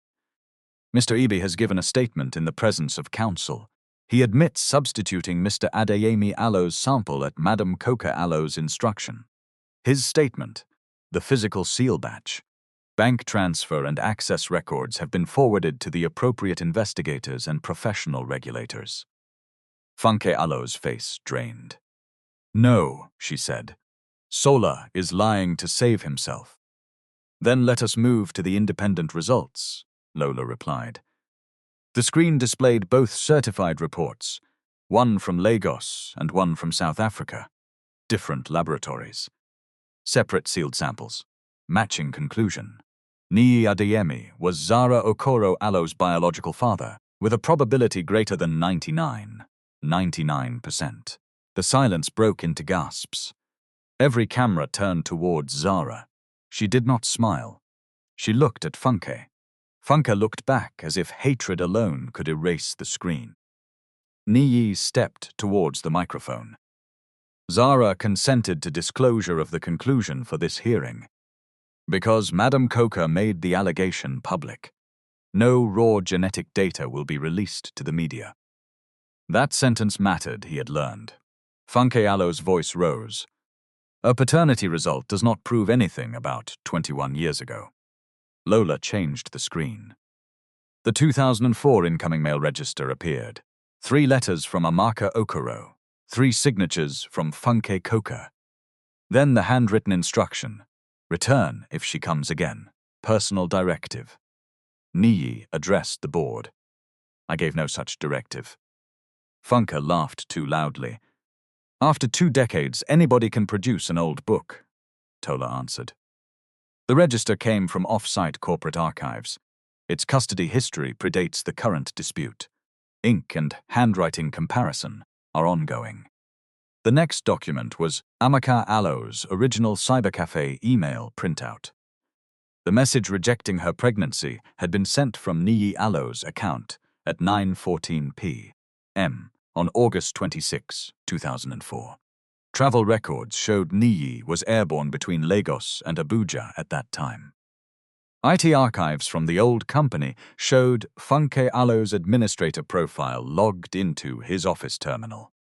The final screen displayed scanned photographs of Amaka and Dare Balagun outside the restaurant. The full contact sheet, obtained from the retired photographer, Alo's archive, showed what the cropped images had removed.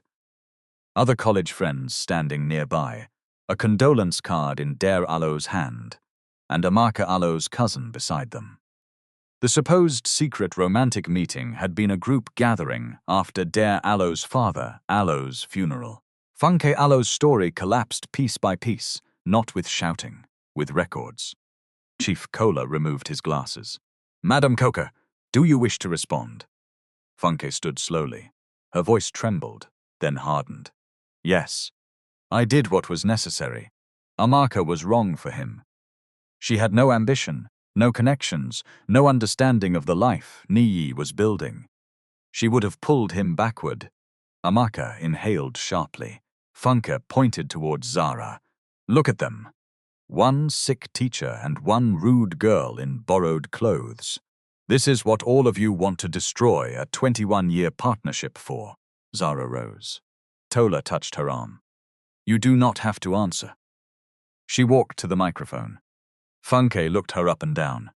Do not imagine a DNA report has made you my equal. Zara Al's voice was steady. This is not about equality with you, Ma.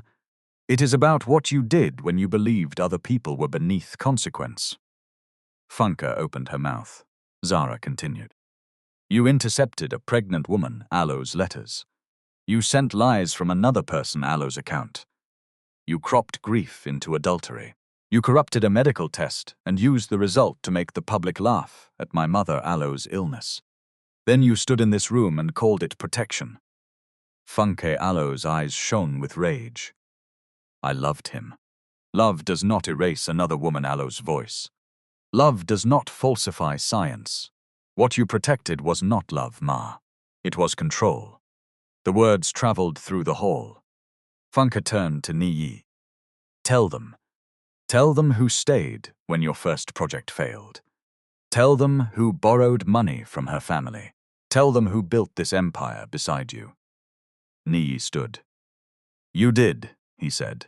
Hope flashed across her face. And because you did, I trusted you beyond reason. That was my failure. Her hope vanished. Niyi faced the room. Funk manipulated evidence, but I made choices. I chose not to hear Amaka 21 years ago. I chose a convenient laboratory because I feared scandal. I chose to punish Zara when the result embarrassed me. Wealth did not force those choices. Funke did not control my mouth when I spoke cruelly beside a hospital bed. Zara looked at him. He did not ask forgiveness. He accepted blame. Chief Kola consulted the other directors in a low voice. The board voted to suspend Funke immediately, revoke her access and commission a full independent audit. The legal team confirmed that evidence had been referred for investigation into fraud, unauthorized access, evidence tampering and related offenses. Funke laughed again, but nothing human remained in the sound. You think you have won?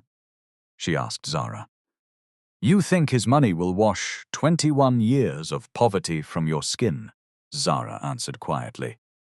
Poverty was never the dirt in this room. The cleaner from the lobby was standing near the back, with other staff invited to the fund launch. She lowered her eyes again. This time, she did not hide her smile. Security approached Funke. Bodhi was among them. For one suspended moment, Funke stood in the same position Zara had occupied 15 days earlier, watched by executives, unable to command the room. Niyi raised one hand. No dragging, he said. No insults. Escort her out, according to policy. Funke stared at him. Even now, he would not give her the violent humiliation she had given Zara. That was the difference. Bode opened the door. Madam, please. Funke lifted her bag, straightened her jacket, and walked through the hall while every person moved aside. Her heels struck the floor with hard, lonely clicks. The sound followed her into the lift.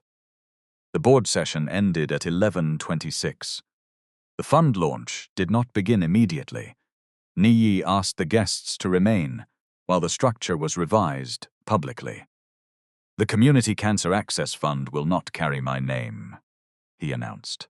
It will not carry Zara Alo's name or use Amaka Alo's treatment as promotional content. An independent clinical and social work panel will determine support based on need. medical appropriateness and transparent criteria. Donors will not select individual patients for publicity.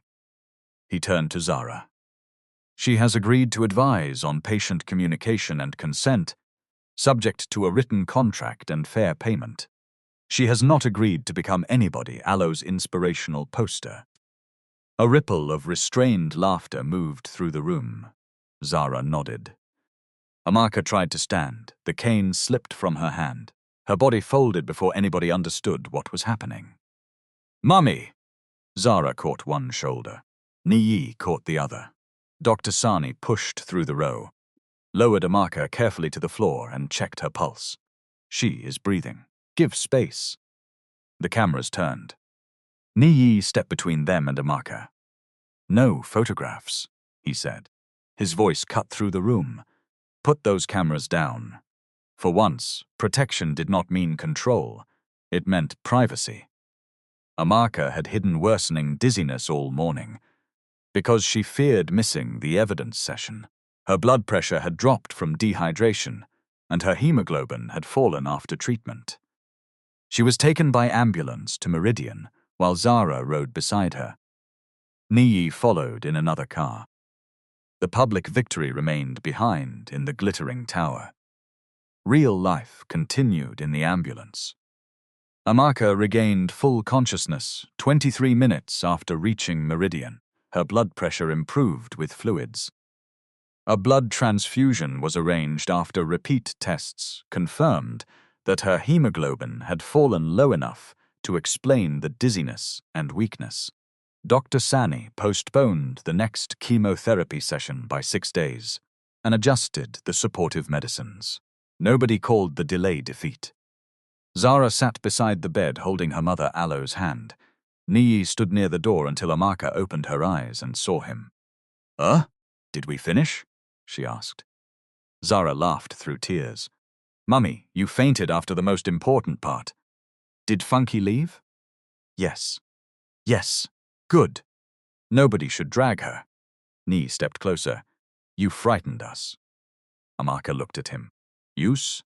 He glanced at Zara. "Use." Amaka Aloe's eyes softened, but only slightly. "Do not carry yourself on your head, because one test has confirmed what I told you. I am trying not to." "Good. Zara needs a father, not an owner." Niyi nodded. "I am learning the difference." The learning took time. During the next 4 months, Niyi discovered that fatherhood could not be deposited like money. Zara did not move into his mansion. She and Amaka returned to the Ikeja flat under a new agreement that gave them 6 months of secure tenancy while treatment continued. Zara accepted help with tuition only after a lawyer documented it as an educational trust that did not depend on her public relationship with Niyi. She refused his surname. "For now, I am Zara Okoro." She told him. "My mother carried that name with me when you were absent." He did not argue. He also stopped arriving without calling.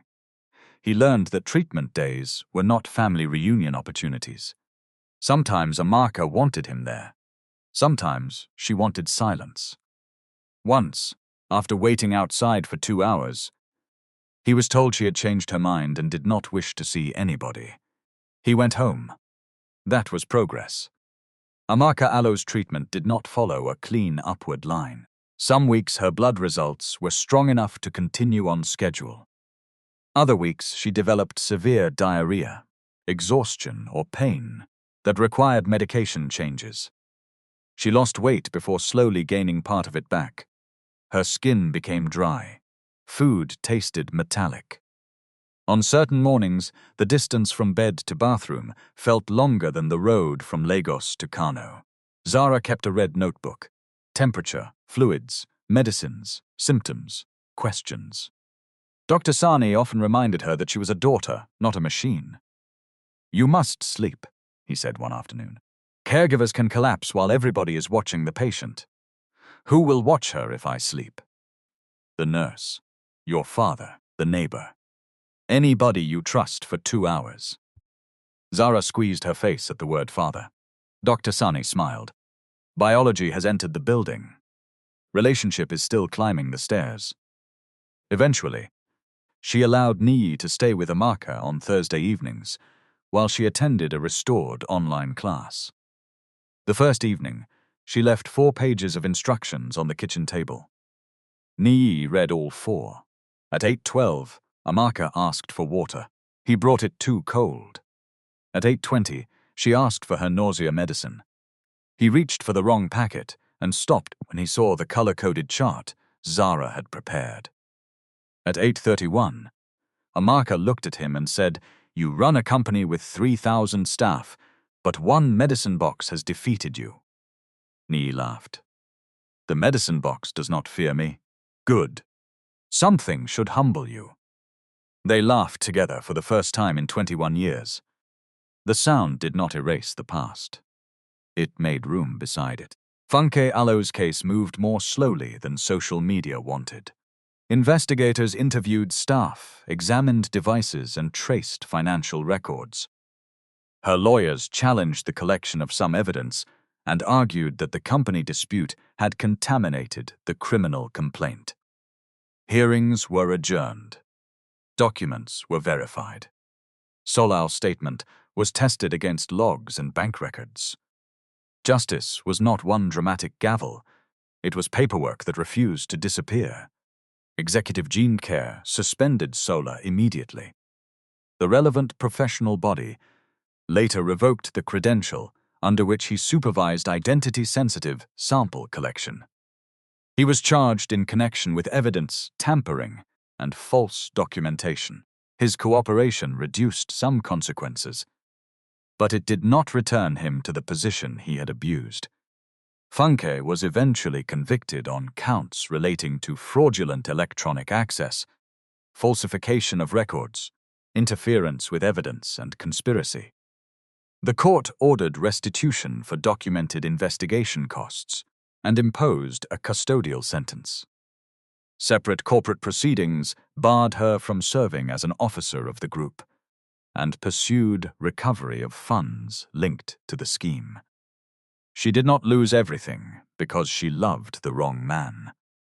She lost power because she repeatedly treated other people, Allo's rights, as obstacles. Bode faced disciplinary action too. The company did not dismiss him immediately because the review found that Fiancée had created a culture where security staff feared punishment for questioning executive instructions. He received a final warning, completed de-escalation and dignity training, and later helped rewrite lobby procedures. The new rule was simple. Clothing, accent, and perceived wealth could never be treated as evidence of danger. When Zara reviewed the draft, she added one sentence. A person requesting access may be refused according to procedure, but must never be insulted, physically handled, or publicly degraded unless an immediate safety threat requires intervention. Bode signed the training register beneath it. 11 months after the letter, Amaka underwent follow-up imaging. The active disease had reduced dramatically. No clear distant spread was seen.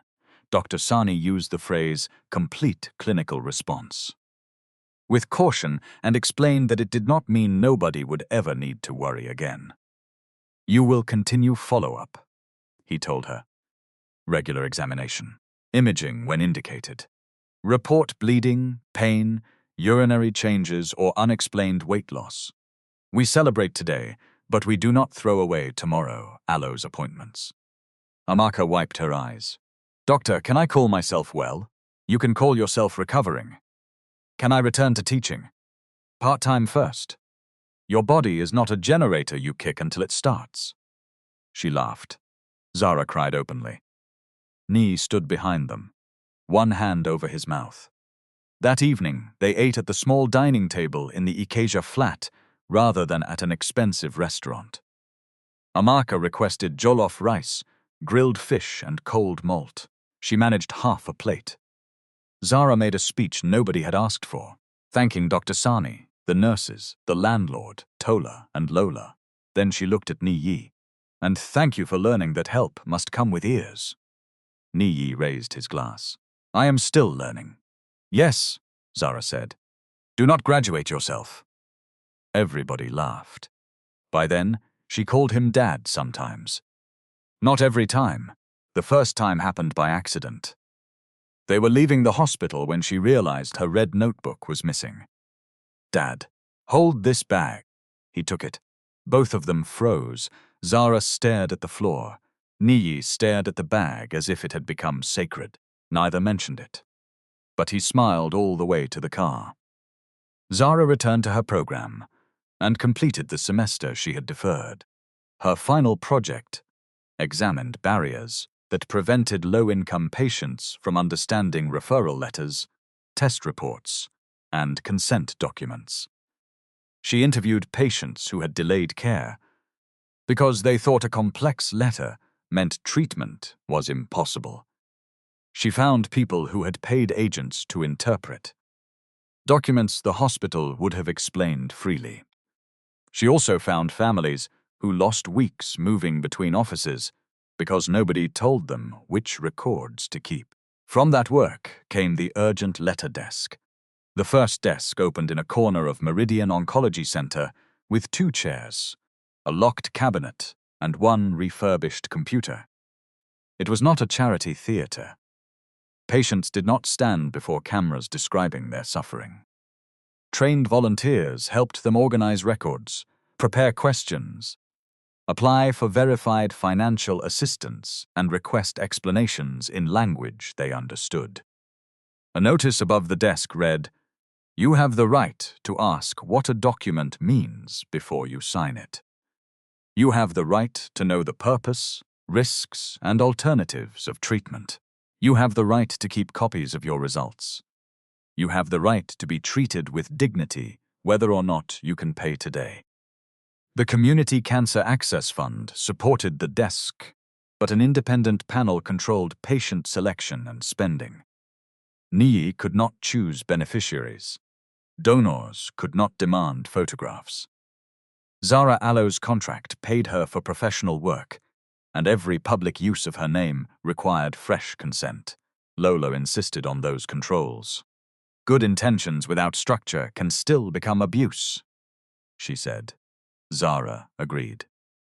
18 months after the day in the lobby, Amaka was strong enough to return to teaching 3 mornings each week. Her hair had grown back around her temples. She still tired easily, and she carried a folder of follow-up appointments in her handbag, but she walked without a cane most days. Niyi and Amaka had spent 9 months in family counseling. The counselor did not allow them to turn Funke into an explanation for everything. Funke had lied. Niyi had refused to listen. Amaka had protected Zara with silence for years, even after public information might have made contact possible. Each choice had reasons. Reasons were not the same as innocence. One Sunday afternoon, Niyi visited Amaka at her new apartment. Zara had moved into student accommodation closer to her practical placement, though she came home most weekends. Amaka served tea. Niyi did not touch it. "You are squeezing your face," she said. "Hope no problem? I want to ask you something. If it is marriage, drink your tea first. Your throat is already dry." He laughed nervously. "It is not marriage." "Good, you are not ready, I know." He looked at her across the small table. "I want permission to court you again, properly. Not as repayment, not because we share Zara, and not because illness frightens us. I want to know who you are now." Amaka stirred her tea. "And if you do not like who I am now, then I will respect the answer. And if I do not like who you are, the same." She watched him for a long moment. "One dinner," she said. "Public place. I choose it. You arrive on time. No security man sitting at the next table." Niyi smiled. "Agreed. And you will not buy the restaurant because you dislike the service." "I have done that only once. Once is enough to put it in the rules." Their second beginning was slower than their first. That made it stronger. 6 weeks before that Monday morning, Zara completed her final professional assessment. The graduation hall at her training college was hot, despite 3 standing fans turning at full speed. Families filled the plastic chairs with flowers, food flasks and phones raised above their heads.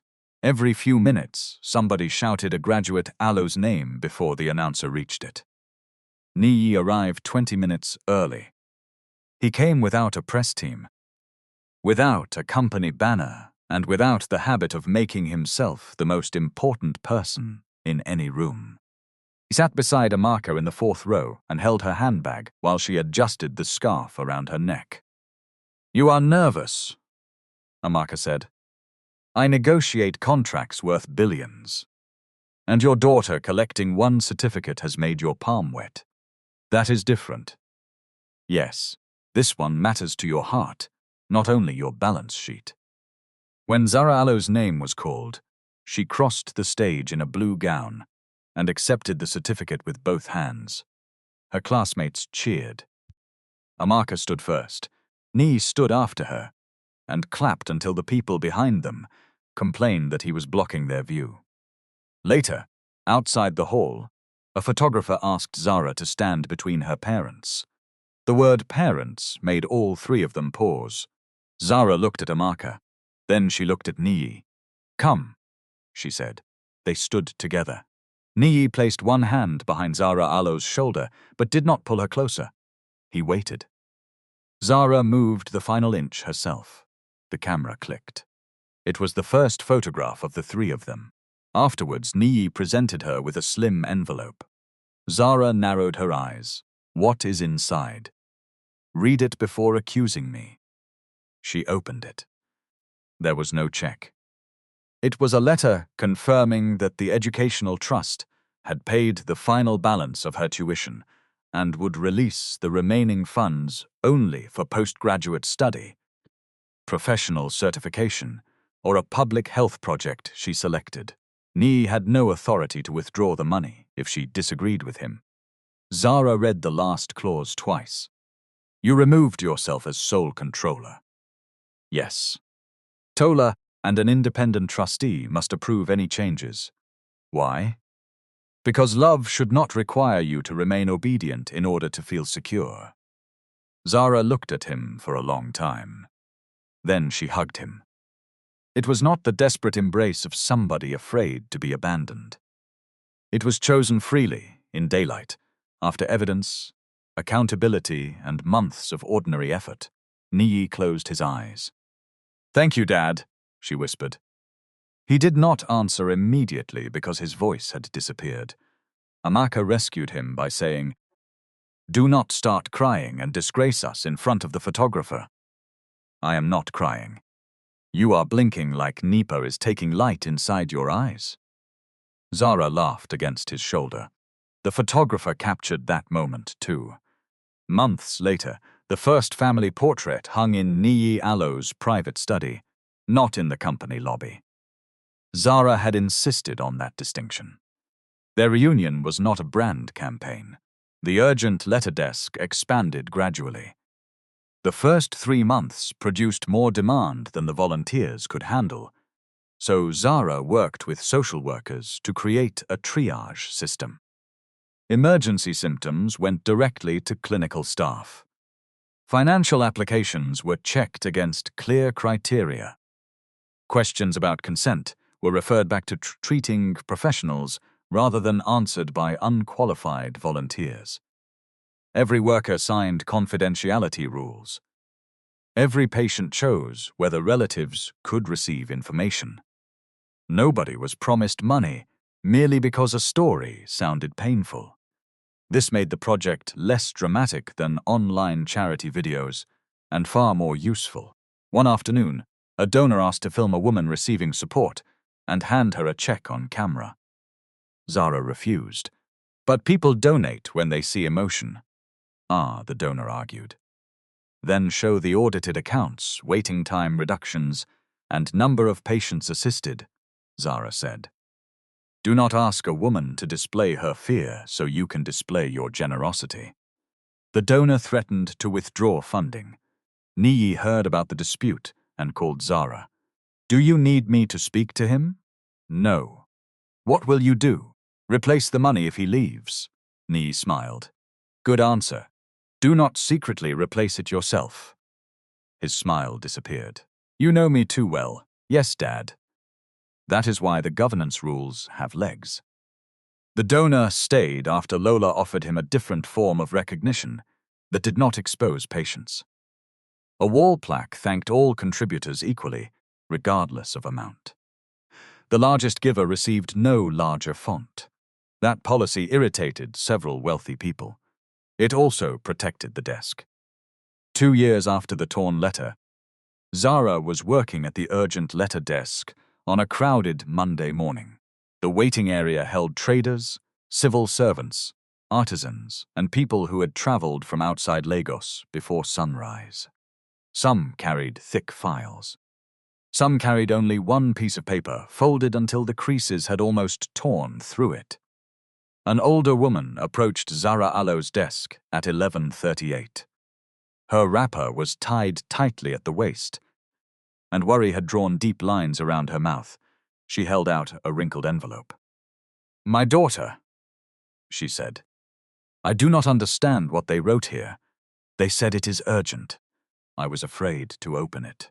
Zara stood and pulled out the chair beside her. Sit down, Ma. The woman hesitated. I do not have money for consultation. This desk is not selling respect. She sat. Zara opened the envelope carefully. It was a referral for further breast assessment after an abnormal screening result. The letter did not say the woman had cancer. It said more tests were needed. Zara explained each line without promising an outcome. None. This result is not a final diagnosis, she said. It means the clinic saw something that must be checked properly. We will call the referral center, confirm your appointment, and write down the questions you should ask. The woman Al's shoulders lowered. So I should not go home and start arranging my burial? No, Ma. You should not allow fear to finish a story the doctors have not finished investigating. At the far end of the waiting area, Niyi stood beside Amaka. He had come to deliver audited fund reports, not to make a speech. He watched Zara help the woman organize her papers. He did not enter the moment. He did not announce that she was his daughter, or that the desk existed partly because of his money. Amaka slipped her hand into his. She became what the letter needed. Ah, she said. Niyi looked at Zara. What do you mean? Someone who reads before judging. Someone who explains before commanding. Someone who knows urgency is not permission to take away dignity. On Zara Okoro's desk, beneath the clear protective cover, lay the 2 torn halves of Amaka Okoro's original letter. They had been repaired with archival tape, but the scar through the paper remained visible. Zara kept it there for one reason. Not every torn thing should be hidden after repair. Some scars are instructions. From my own perspective, the most painful betrayal in this story was not only the corrupted DNA result. It was the speed with which fear, pride, and social status allowed one document to cancel the humanity of people who had already suffered enough. Evidence matters. Science matters. But procedure, informed consent, patience, and the discipline to investigate before condemning also matter. A person does not become worthy of treatment because a billionaire recognizes her. A poor woman does not lose the right to make decisions because somebody else pays the bill. A laboratory report deserves trust only when the process protecting the sample deserves trust. And an apology becomes meaningful only when changed conduct gives it legs. Wherever you are listening from, remember this. Dignity is not a favor the powerful give to the vulnerable. It belongs to every human being before money, status, illness, clothing, or blood relationship enters the room. Disclaimer. This story is entirely fictional and created with the assistance of AI for entertainment purposes only. It is intended to convey positive messages and life lessons. It does not refer to, represent, or target any real individual organization, or establishment. Any resemblance to actual persons or events is purely coincidental.